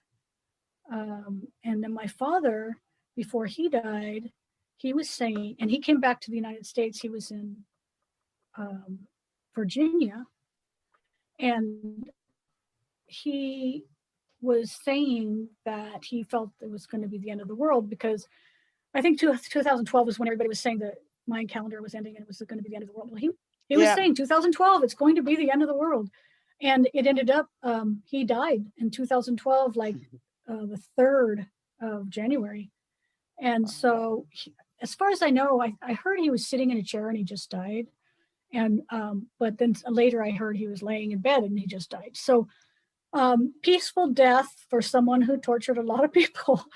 And I was really upset because a couple of years before that, I had asked him to straighten everything out. He was living in Colorado and then he left again. But I asked him to straighten everything out, and he handed the phone to his wife, and she said that I was over exaggerating it. I should have let go of it a long time ago, that he didn't do anything wrong, and that she pray for me. And so she said a beautiful prayer, and then they moved to wherever it was, and then that was it. And he didn't want to straighten it out, and he wasn't admitting that it happened. And so that doesn't tell me that he got very advanced. And so yeah. And then after that, because they had such a hold on me, and then the Reverend died in a couple months before my father, and so they had such a hold on me and everything that's when I was able to get all of these memories to come up. But then the hold is still there to be able to find the articles. So that's what I'm trying to release now. So, but I was going to also tell you, the way I found everybody on these videos was I was watching Tarot by Janine. And then Janine and Ashley, and then they were talking about David Zublik, and then you were on there. And so Janine was the first one that was watching. And so I've almost watched all of her videos now. So it's amazing. Yeah, actually through Janine as well, that I got onto, and in fact, that was from my mother. My mother, I even mentioned, she's the most red-pilled 81-year-old I've ever come across. I've got an amazing mother. I am so blessed to have her in my life, honestly, always have been. And she was watching Janine, and she was always Janine. Oh, And I yeah. was like, Mom, who's this chick? You know? And then she says, no, you must watch this. And then I started watching, and then she was speaking about David and Jessie. And that's how I got onto them as well. And that's how I started watching. So it's amazing how all of the stuff is just coming together and just bringing us together as a tribe and as a united force of humans that are definitely going to be making, not even going to be, but are making some big waves. I hope so. Well, There's a lot of stuff going on. Thank you. And thank you for, as I said, your mom and your dad and being able to love and being able to forgive. And there's one more question. If I have to say for some reason, I have to hold this up. I don't know. Your sister, yes. That's your sister, yes. And it's probably going to go in line with what I'm going to ask you now. Oh, okay. I want to say to you, through all of this that you've gone through, as you sit there now, and just the first thing that pops up in your head, what is the greatest gift that you've received through this? Oh, if I don't edit it, let's think. Greatest gift. I would say compassion. A big heart. It's like when they were trying to kill me off, basically, or it's like it just got my heart bigger and bigger. And it kind of reminds me, wasn't that the Grinch or something about his heart? I don't know. So my heart just kept getting bigger and bigger, and more compassion. And I don't really like the word forgiveness, because that's like, you better forgive this person, or you've got to forgive. But I do like the word compassion. And so that I feel like I've really learned. And so I do want to put a book together with different people's stories on how they're coping and what happened and how they're coping, how they, are healing, that kind of thing. And so if anybody has any stories they want to share, I was going to put it in a book. Since I like to put books together, I'm a bookmaker. She's an author. She's not just a bookmaker. She's an author. I'm a bookmaker. Yeah. That's right. As well, yes. My mother made books. My mother made books too. My mother made a knitting book when I was 8. Wow. And she got a mimeograph machine and a typewriter, and I helped her put the book together. And so we would go around the table and put the pages together and put them in a little 3-ring binder, and we'd mail them out and wrap them up and type up labels. And she did several books, wow, like that. So she used to do that too. So she taught you that as well. You see how beautiful. And I mean, that's what I'm saying. When I like to see God in everything, when we are able to turn things around, and we're able to see that every experience in life is just an opportunity to find a blessing, no matter how crappy it might be. It really is an opportunity to find a blessing.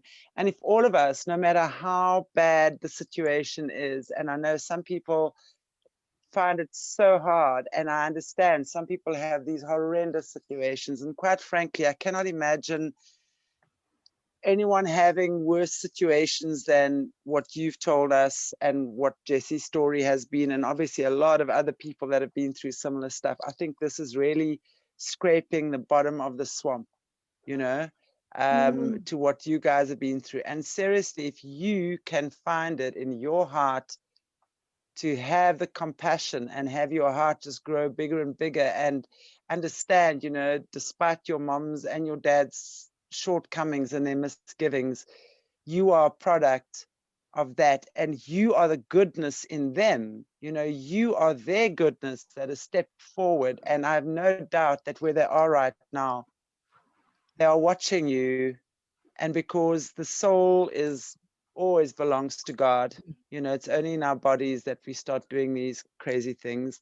They're standing with God's light and God's blessing, and watching you, and so proud of what you are doing with your life, and knowing that they tried everything to make you not be who you are today, but here you are within your strength, and in your strength, within your strength, standing strong and shining your light on the world. Bless you. And Thank you. Thank you. Thank you. Thank you. That was very. Mona, I'm sure you've got a lot to say. Sorry, Cindy, I interrupted you there. You No, I always didn't take say the that. words out of my mouth. I mean, every time it's like, I have a question and then you say the words, and then I have a response and then you say the response. So everything's good there.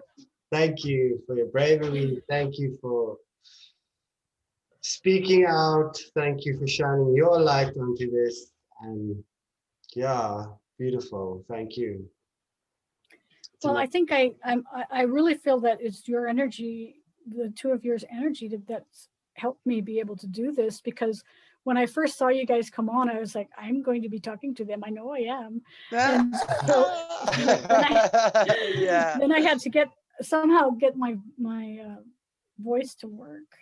So. And listen to your voice. It's beautiful. And incidentally, I would love to invite you.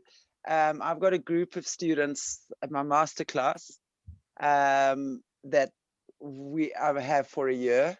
So I work with them for a year, coaching them and mentoring them in the art of alchemy and, this stuff. And we had a meeting this morning, and I would love to invite you to join our group at our next meeting, which I think is when, Mornay, the 1st? 1st of November.